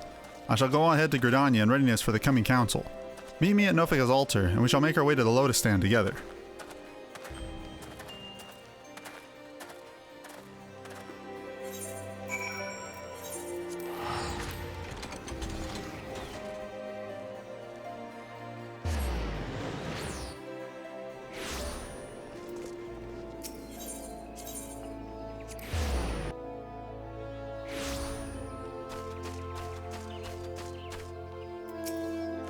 My thanks for coming, Tolucc. When you are ready, speak with the conjurer yonder. She will show us to the Lotus Stand.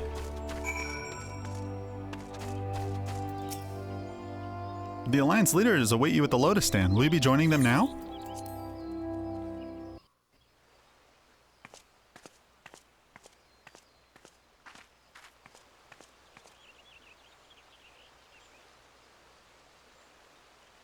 Change has come to the Garlean Empire, and we must discuss the implications.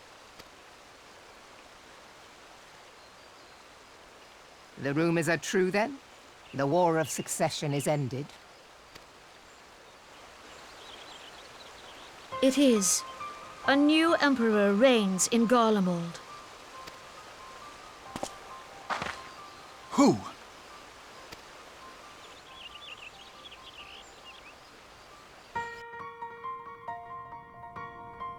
The birth and all too rapid expansion of the Garlean Empire is commonly attributed to the strategic brilliance of Solus Zosgalvis, yet he did not rule alone. Several members of the royal household also distinguished themselves during his reign. Nevertheless, it was the eldest son who stood to inherit the throne, until his most untimely passing. I thought us fortunate when I learned that the Emperor had died without naming a successor.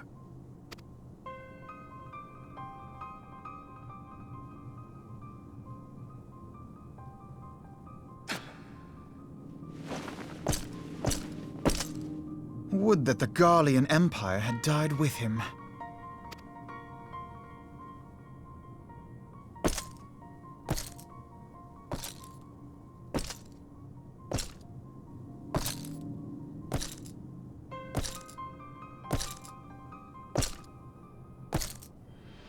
'Twas the grandson and his uncle who had the strongest claims, was it not?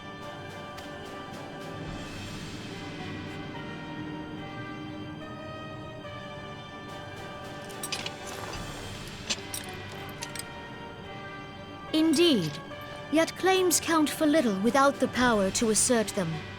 High Legatus Varus Ye Galvus is a respected military leader. Not so his uncle.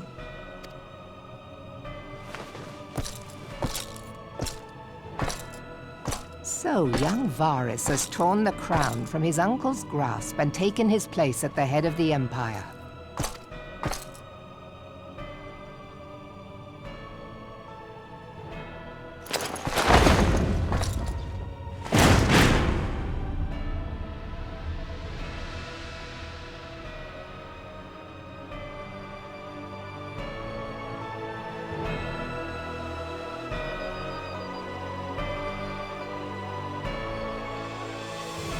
Given the troubled nature of his succession, the new emperor will require time to seal his grip on power.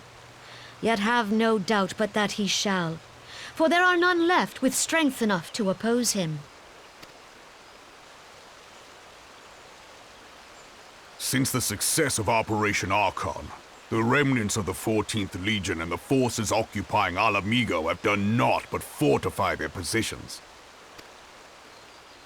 But you can be sure they'll be ready to march on us again, if their Emperor gives the word. When, not if. They say this Varus was so set upon Eorzean annexation that he spoke out against the Meteor Project.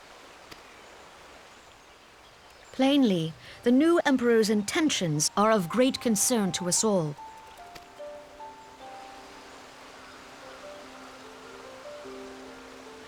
I propose that we set aside the Cartano dispute for the present, and discuss what measures the Alliance might take to prepare for a resumption of hostilities with Garlemald.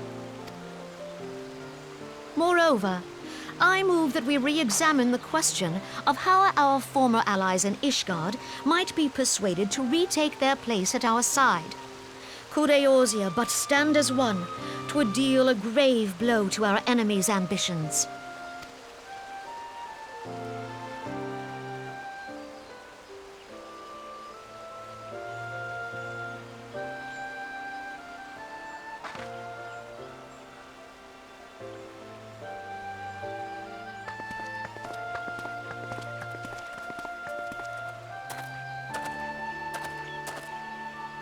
Well, I suppose we should be grateful that they have finally acknowledged the inevitability of Imperial attack.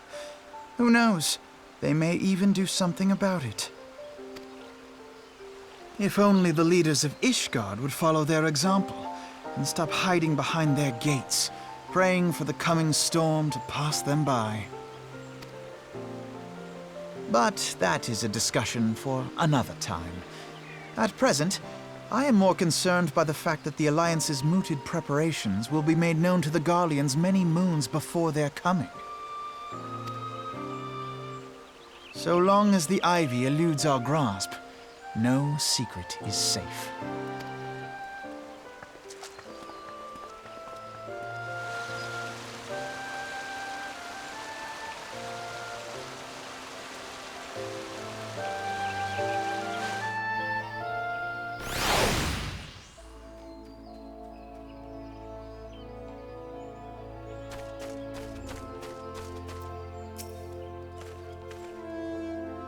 It will not have escaped your notice that the nations of Eorzea are no nearer to being of one purpose, despite their protestations to the contrary.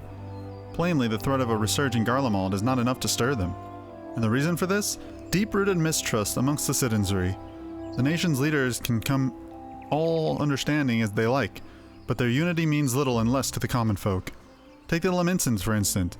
Though Admiral Merwell outlawed piracy over a decade ago, foreigners still picture the nation as a haven for grog-swilling, wood-legged cutthroats. In the likewise, the Gridanians are mocked as hermits who talk to trees, and the Uldan scorned as swindlers who worship coin. Not that such sentiments are entirely without grounds, of course.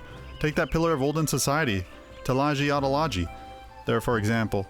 But that is besides the point. The fact is that the people are wary of outsiders whether they have cause to be or not. On that basis, one could argue that the conflict at Cardano is a necessary evil. Each nation has its own warmongering faction that advocates the acquisition of Omega. In order to placate them, we present them something resembling warfare and thereby curb their appetite for full-scale conflict. But enough idle musing. Let us speak of a more pressing matter, the Ivy. Since we spoke the Observatorium, Captain Ilbert has further shortened his list of suspects, and by happy coincidence, the one he deems the most likely candidate has lately come to Gridania. The hunt nears its end, Tolucc. All that remains is to corner our quarry. Seek out Ilbert near the Adder's Nest. He'll give you the particulars. Should there be any developments in Coerthas, you may be sure that I will send word without delay. In the meantime, I wish you success in apprehending the Ivy.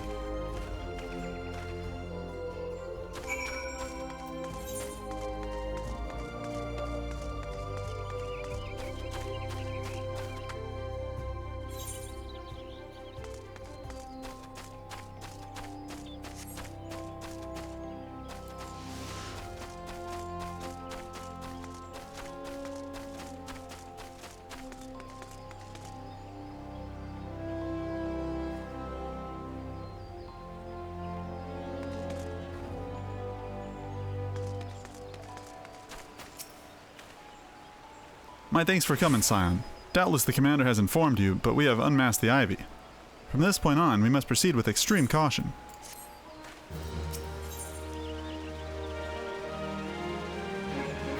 Ilbert is convinced that he has discovered the Ivy's identity and is preparing to move against the Garlean spy.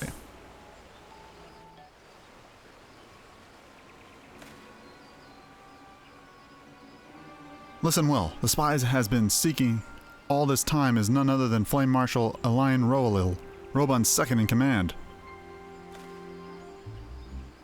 Prior to joining the Immortal Flames, she was a mercenary of no small renown. They say her skill with a polearm has to be seen to be believed. Of Ishgardian birth, she is the highest ranked foreigner in the Immortal Flames, bearing the Flame General himself, of course. When he formed the Grand Company, Roman chose people based on their worth. Whence they hailed was of no interest. The Monarchists saw things differently, however. Having funded the enterprise, they reserved the right to reject candidates nominated for high-ranking positions.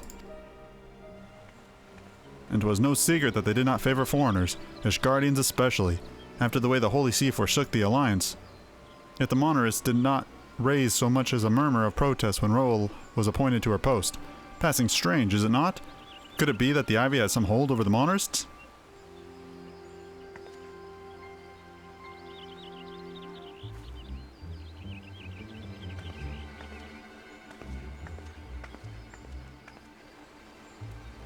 But these revelations are secondary to our current mission.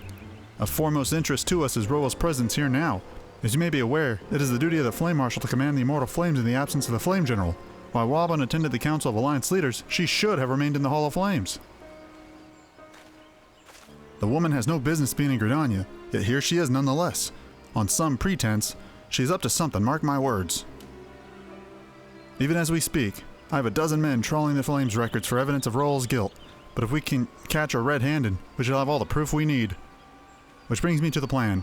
I have people watching the city gates, the airship landing, and the docks, every point of egress. She cannot leave without our knowledge. All that remains is to shadow her until she betrays her true purpose. Can I rely upon your eyes, Scion?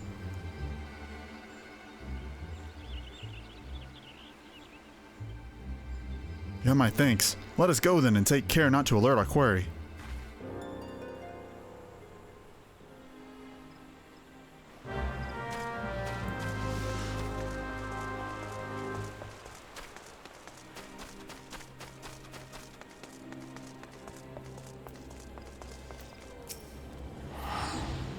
Roel's headed in the direction of the Blue Badger Gate. With me, Scion.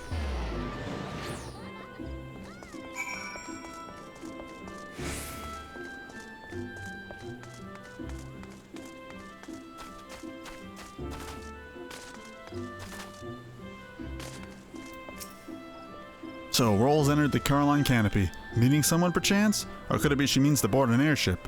Pray, look for her within. If she is not on the upper floor, try the landing area below. One of mine is stationed there and she may have seen something. Ephemy is her name. I shall remain here in case Roel reappears.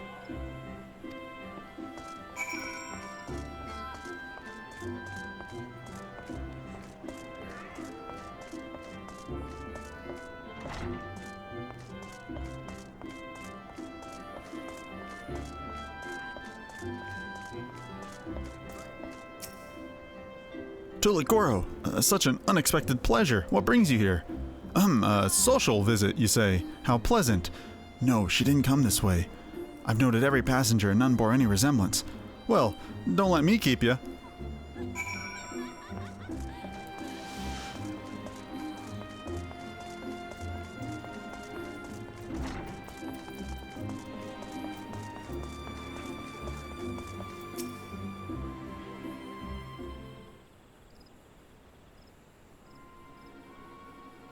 Nowhere to be seen, you say?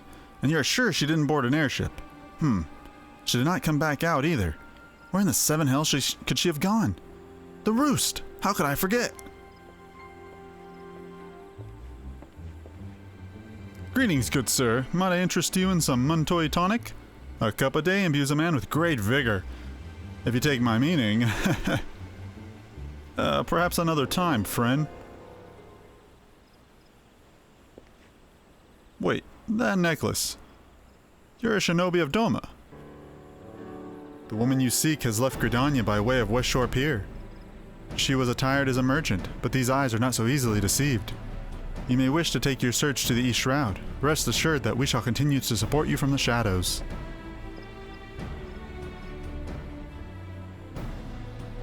Thank the 12 for the Domans. Were it not for their unique talents, Robalil would have disappeared without a trace.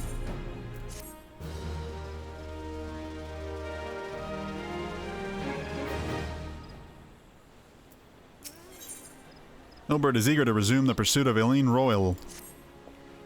Our hunt leads us to the East Shroud, Scion. I suggest we follow Royal's example and take the ferry from West Shore Pier. You'll doubtless wish to make certain preparations. See to them while I go on ahead. I shall wait for you at Sweet Bloom Pier.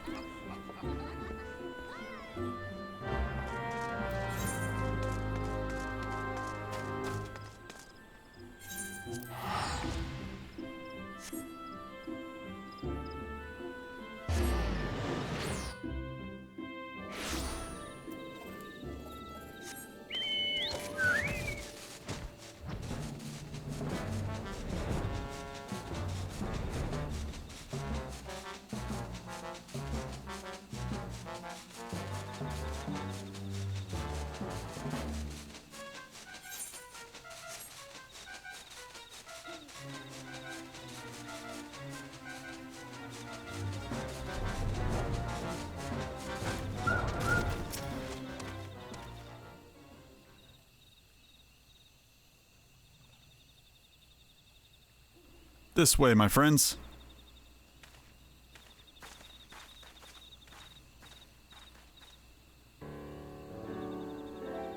Your query makes for the Hawthorne hut. If Royal is truly the one we seek, we can expect that she means to make contact with her Garlean masters there. An explanation is in order. You are no doubt aware that the Garleans have their own method of communicating over great distances. Well, our ingenious friends at Garland Ironworks have provided us with devices which disrupt these communicators, and we have installed them around the city-states. In doing so, we have made it difficult for Imperial agents to correspond with their masters. Royal will thus have no choice but to rendezvous with her Imperial contacts directly. Yet, as well known as face in the immortal flames, she cannot move about Thanaline without being recognized. It would only be a matter of time before someone saw her through her disguise. This for the reason, I believe, that she has chosen the Black Shroud for her clandestine meeting. The Ella's in her common sight there, and her comings and goings are not like to turn any heads. As my scouts tell it, the Garleans have sent agents, with a mind to destroy the devices and render such direct contact unnecessary. Fortunately, our shinobi have thus been successful in rebuffing their efforts. This is it. We need only make for Hawthorne's hut and catch Royal in the act.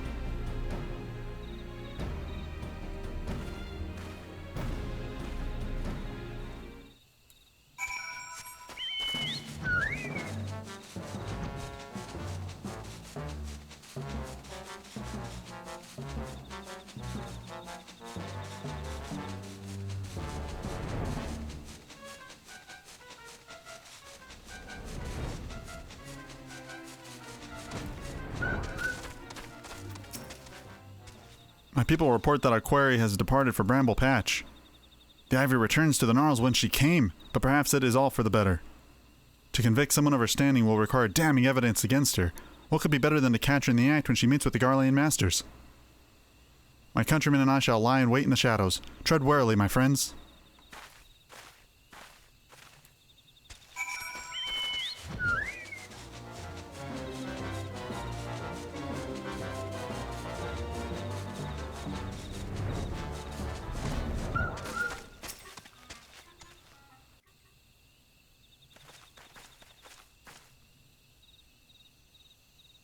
Just beyond, Roalil is in conversation with an individual clad in the manner of an adventurer, an Imperial intermediary, no doubt. This is it! With me!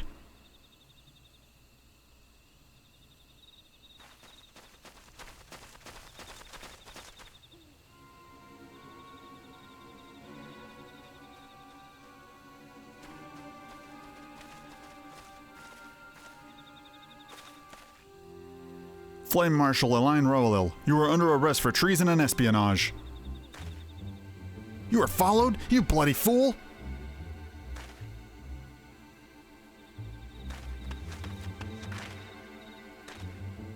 Damnation!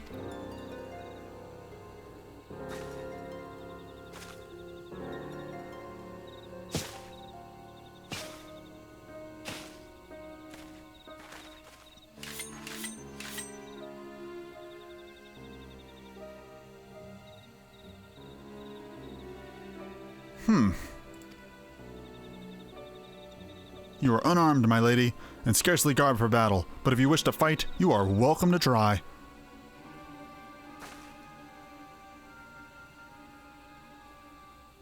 What is the meaning of this, Captain? Would you arrest me for strolling in the Twelveswood? When last I looked, this was no crime, and neither was conversing with passing strangers. You would feign ignorance, then? Very well. If you do think of something to say, there'll be plenty of time to say it later. Now, come quietly, or I shall make you wish you had.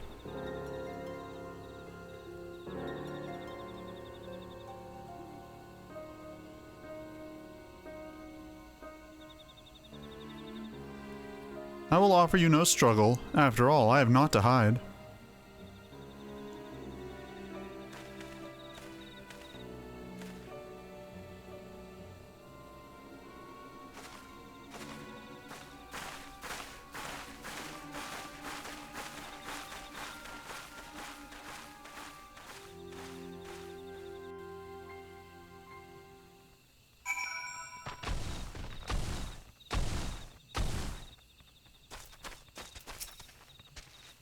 Even a warrior of Royal's renown could not have hoped to escape by force. Despite her claims, her surrender does not bespeak innocence, but an awareness that her position is unattainable.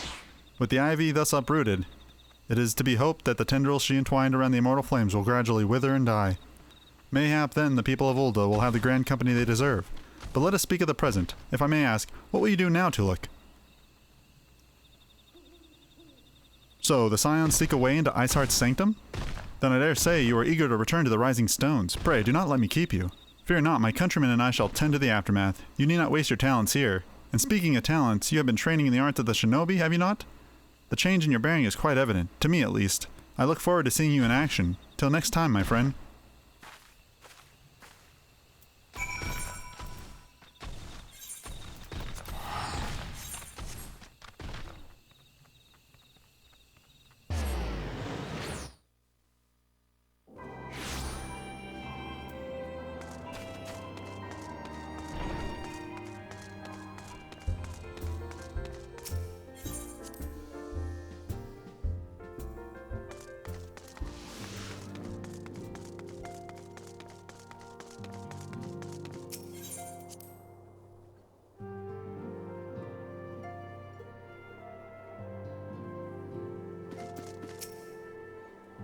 Welcome back, Tolucc. I understand that Alphino had a task for you. May I ask what it was?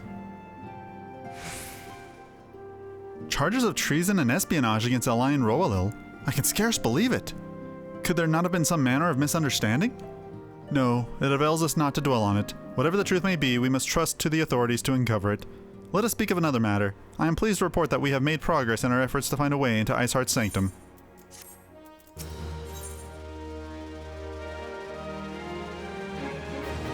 Minfilia has never been one to hesitate when it comes to asking others for aid. As you may recall, Iceheart used the Aetheryte in the depths of Snowcloak to teleport a short distance to the west, most likely to a sanctuary of some description. It is there that we suspect she means to summon Shiva using the crystal she stole from the House Vortemp's caravan. The heretics believe that they are bringing about the second coming of their patron saint, but if, as we suspect, they mean to hold a summoning ritual of the kind employed by the beast tribes, it seems likely that the results will be something more akin to a primal. Suffice it to say, they must be stopped, and stop them we shall. But first, we must surmount the obstacle that Iceheart has placed in our path. Ordinarily, it would be a simple matter to tap into the established Aethernet and thereby follow our query. However, despite our best efforts, we have been unable to ascertain the position of the Aetherite to which she teleported. Our prevailing theory is that she destroyed the second Aetherite upon arrival, a reckless, desperate measure, but also an effective one. After discussing the matter at length with Uringer, we have concluded that we lack the expertise to develop a solution. Which is why we have called upon the aid of one who does possess such an expertise, a colleague of ours who is currently en route to Revenant's Toll from Sherlian. She should be arriving within the hour, in fact. Since you are here, mayhap we could welcome her together? I'm certain she would appreciate the gesture. Let us make our way to the northern gates and await her coming.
Minfilia, am I right? None other. I bid you welcome to Revenant's Toll, and thank you for traveling so far on such short notice. As if I could ever say no to Urianger. Moonbreeder is an accomplished Sharlayan scholar, and an authority on aetherite technologies. She has played an invaluable role in our search for a means to capture Ascian souls. Charmed, I'm sure.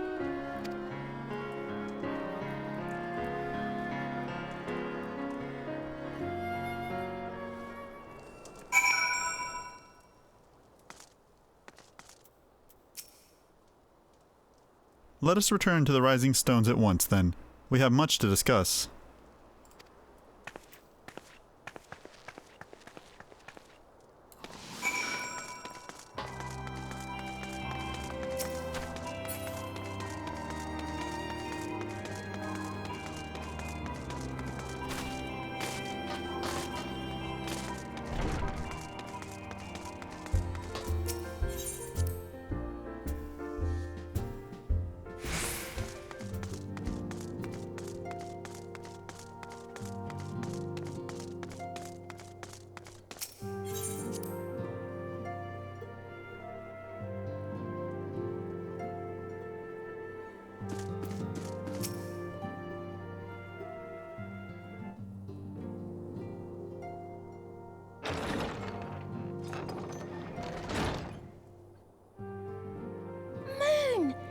It's been ages! Oh, longer, sister. A joyous reunion indeed. Well, of course it is. Moon and I are like twin sisters. Save in appearance and aptitude.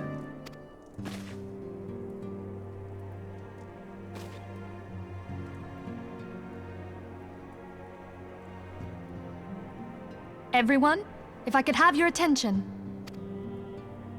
We have with us an esteemed guest who has come from Sharlayan to assist us. I bid Moonbreeder join us here that she might share with us her extensive knowledge of aetherites. Also, as many of you are already aware, she has been overseeing our research into white auracite, a sample of which she has been good enough to bring with her.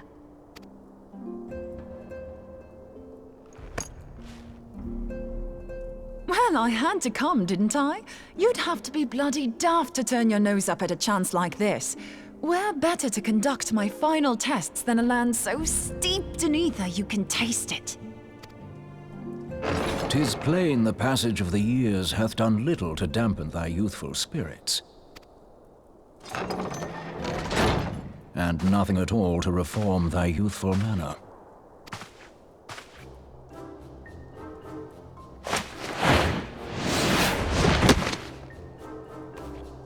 Urianger, where in the hells have you been hiding? Unhand me.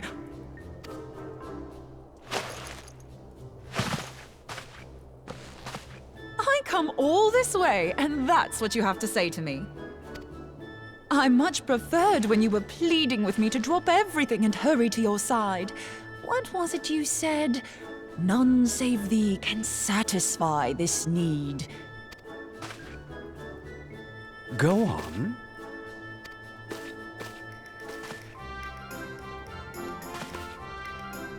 Thine artless attempts to misrepresent mine all too innocent motives do thee little credit.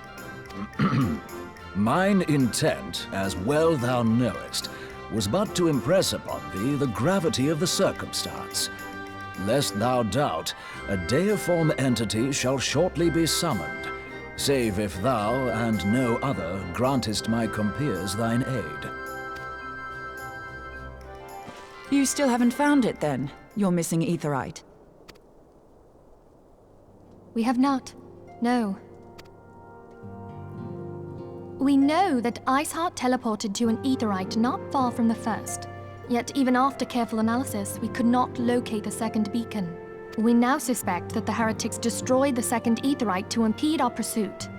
Our allies continue to scour Snowcloak for Iceheart's sanctuary, but we have no guarantee that they will find it. Yet it must be found, for even now Iceheart prepares to call upon Saint Shiva. I'm sorry, but if the Aetheryte's been destroyed, then that's that. Although, you're absolutely sure she used the first Aetherite, are you? She didn't just use teleportation magics? One of our own bore witness to her escape. I can say with absolute certainty that Iceheart used the Aetherite.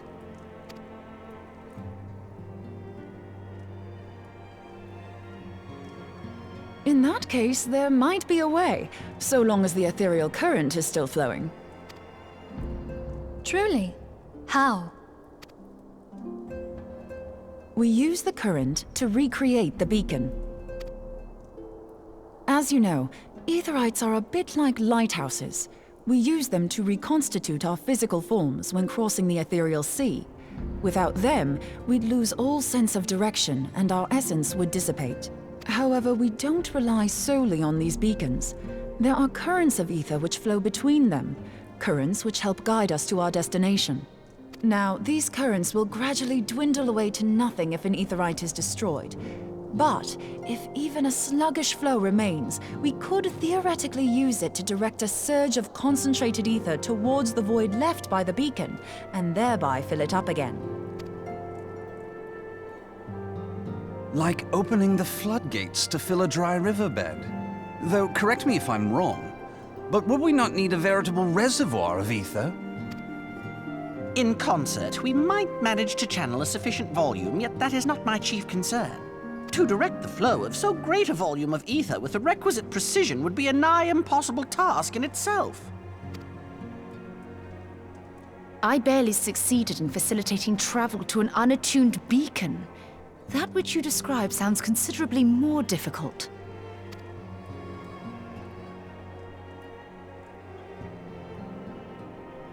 And dangerous. Every person who has attempted to teleport in this fashion has died in the process. They, however, did not have white aura sight at their disposal. I can use it to channel all the ether you can give me into the Aetherite. However, white aura sight cannot retain ether for an extended period of time, so we would need to infuse it immediately beforehand. Just so you know, I'd confidently give this plan better than even odds of success. And if the worst comes to worst, your people won't suffer. Though it risked the lives of our best and brightest, we have not the time to seek other options. If the ethereal current still flows, we shall carry out Moonbreeder's plan.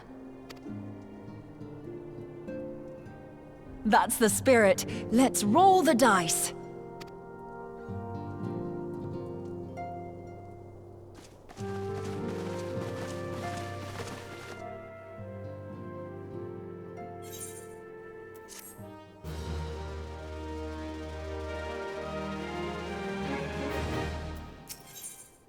A plan has been devised, and Minfilia would have it carried out without further delay. I've already informed Alphino of our plan to recreate the beacon in the manner Monobra described. He agreed that despite the inherent danger, it represents our only hope of success. He also said that he wished to meet you at Snowcloak before proceeding. I expect you'll find him waiting there when you arrive. I want you to know that I appreciate everything you have done on our behalf, Tolucc, and I have faith that you will return to us, as you always have.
Good to see you, Tolucc. I was starting to wonder if you were having second thoughts.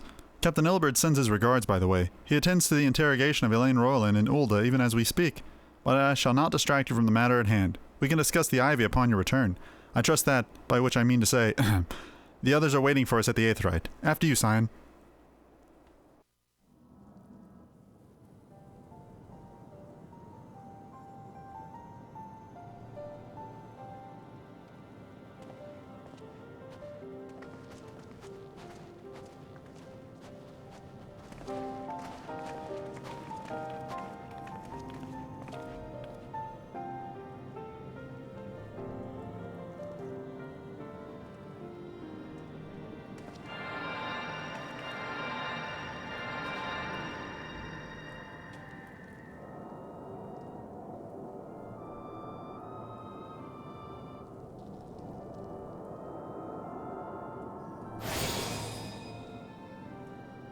There, it's ready.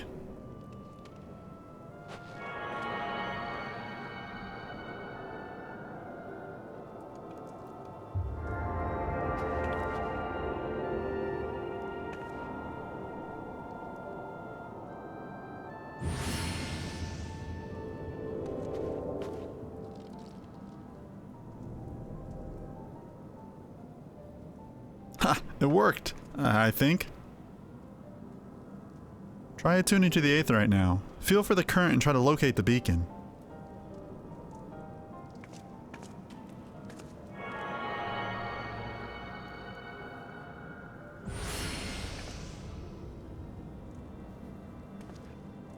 We have done all we can, Tolucc. For now, let us withdraw. When your final preparations are complete, you must seek out the beacon you have created. If, by the grace of the 12, you arrive safely, you must stop Iceheart before she summons Shiva.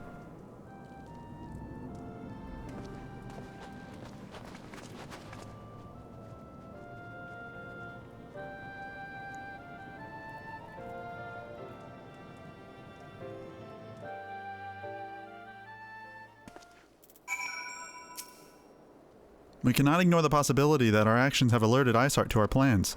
Should that be the case, she may attempt to hasten the completion of the summoning ritual, and if she succeeds, you will have little choice but to face Shiva in battle. Knowing little of this saint, I cannot say if your own strength will suffice, and so I would encourage you to call upon your allies. Some may have reservations about wagering their lives on the success of Morbrun's experiment, but others will surely agree that desperate times call for desperate measures. Ah, before you assemble your party, pray speak with the knight. I believe he has a message for you from Sir Aymeric.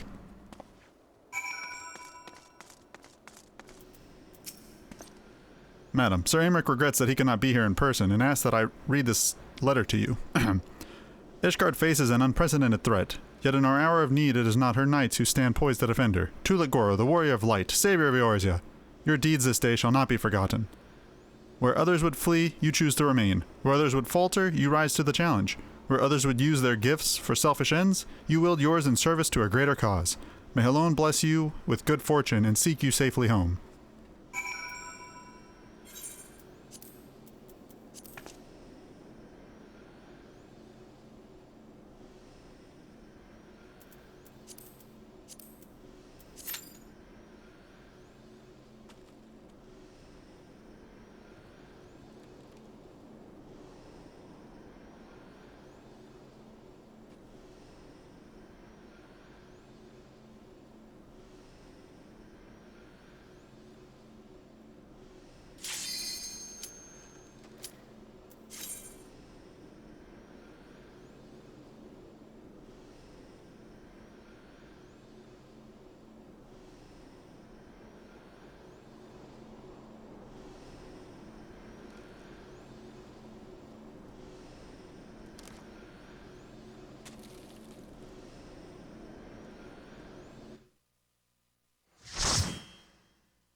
You should never have come here, warrior of light.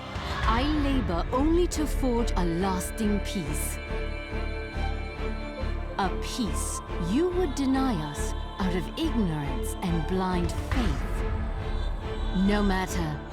If it is our fate to be at odds, then it is mine to strike you down. We whom gods and men have forsaken shall be the instruments of our own deliverance. Partake of my flesh. Fill this vessel with your light. Walk amongst your brothers and sisters once more. Oh, Saint Shiva, still the hatred within our hearts and bless us with eternal grace.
Fool.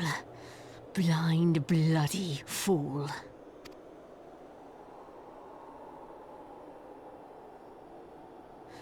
You, of all people, should understand the suffering war begets. That no sacrifice is too great if it brings an end to the violence.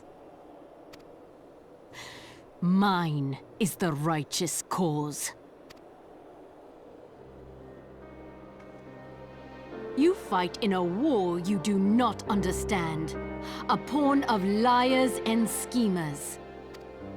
And they are no less ignorant than you, following the creed of their fathers without question, never thinking to ask why. Trapped in a delusion of their own creation, and blind to the truth.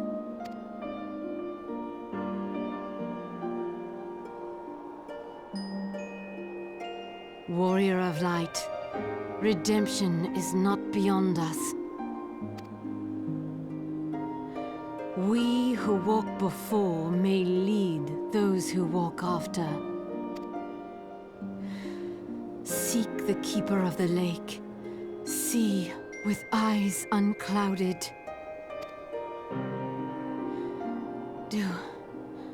Do not squander Mother's gift.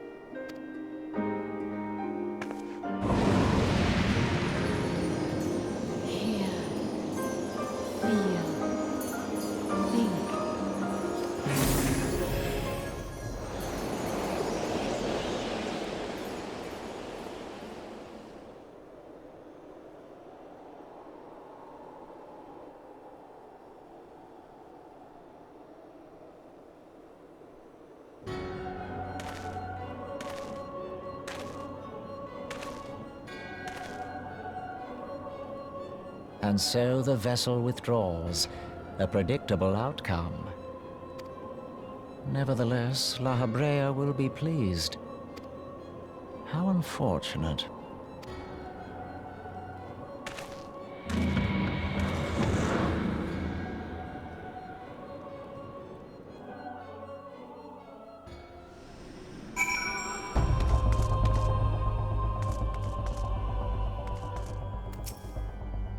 By the 12, you're alive. I mean, of course you're alive. Why wouldn't you be? Iceheart did what? And you're certain about all that, are you? Gervanians are skilled with glamours after all. Look, if you say that's what you saw, I believe you. It's just I've never heard of a primal being summoned like that before. Are you sure you're not injured? Head trauma has been known to cause hallucinations, you see. No? Fair enough. I was only asking.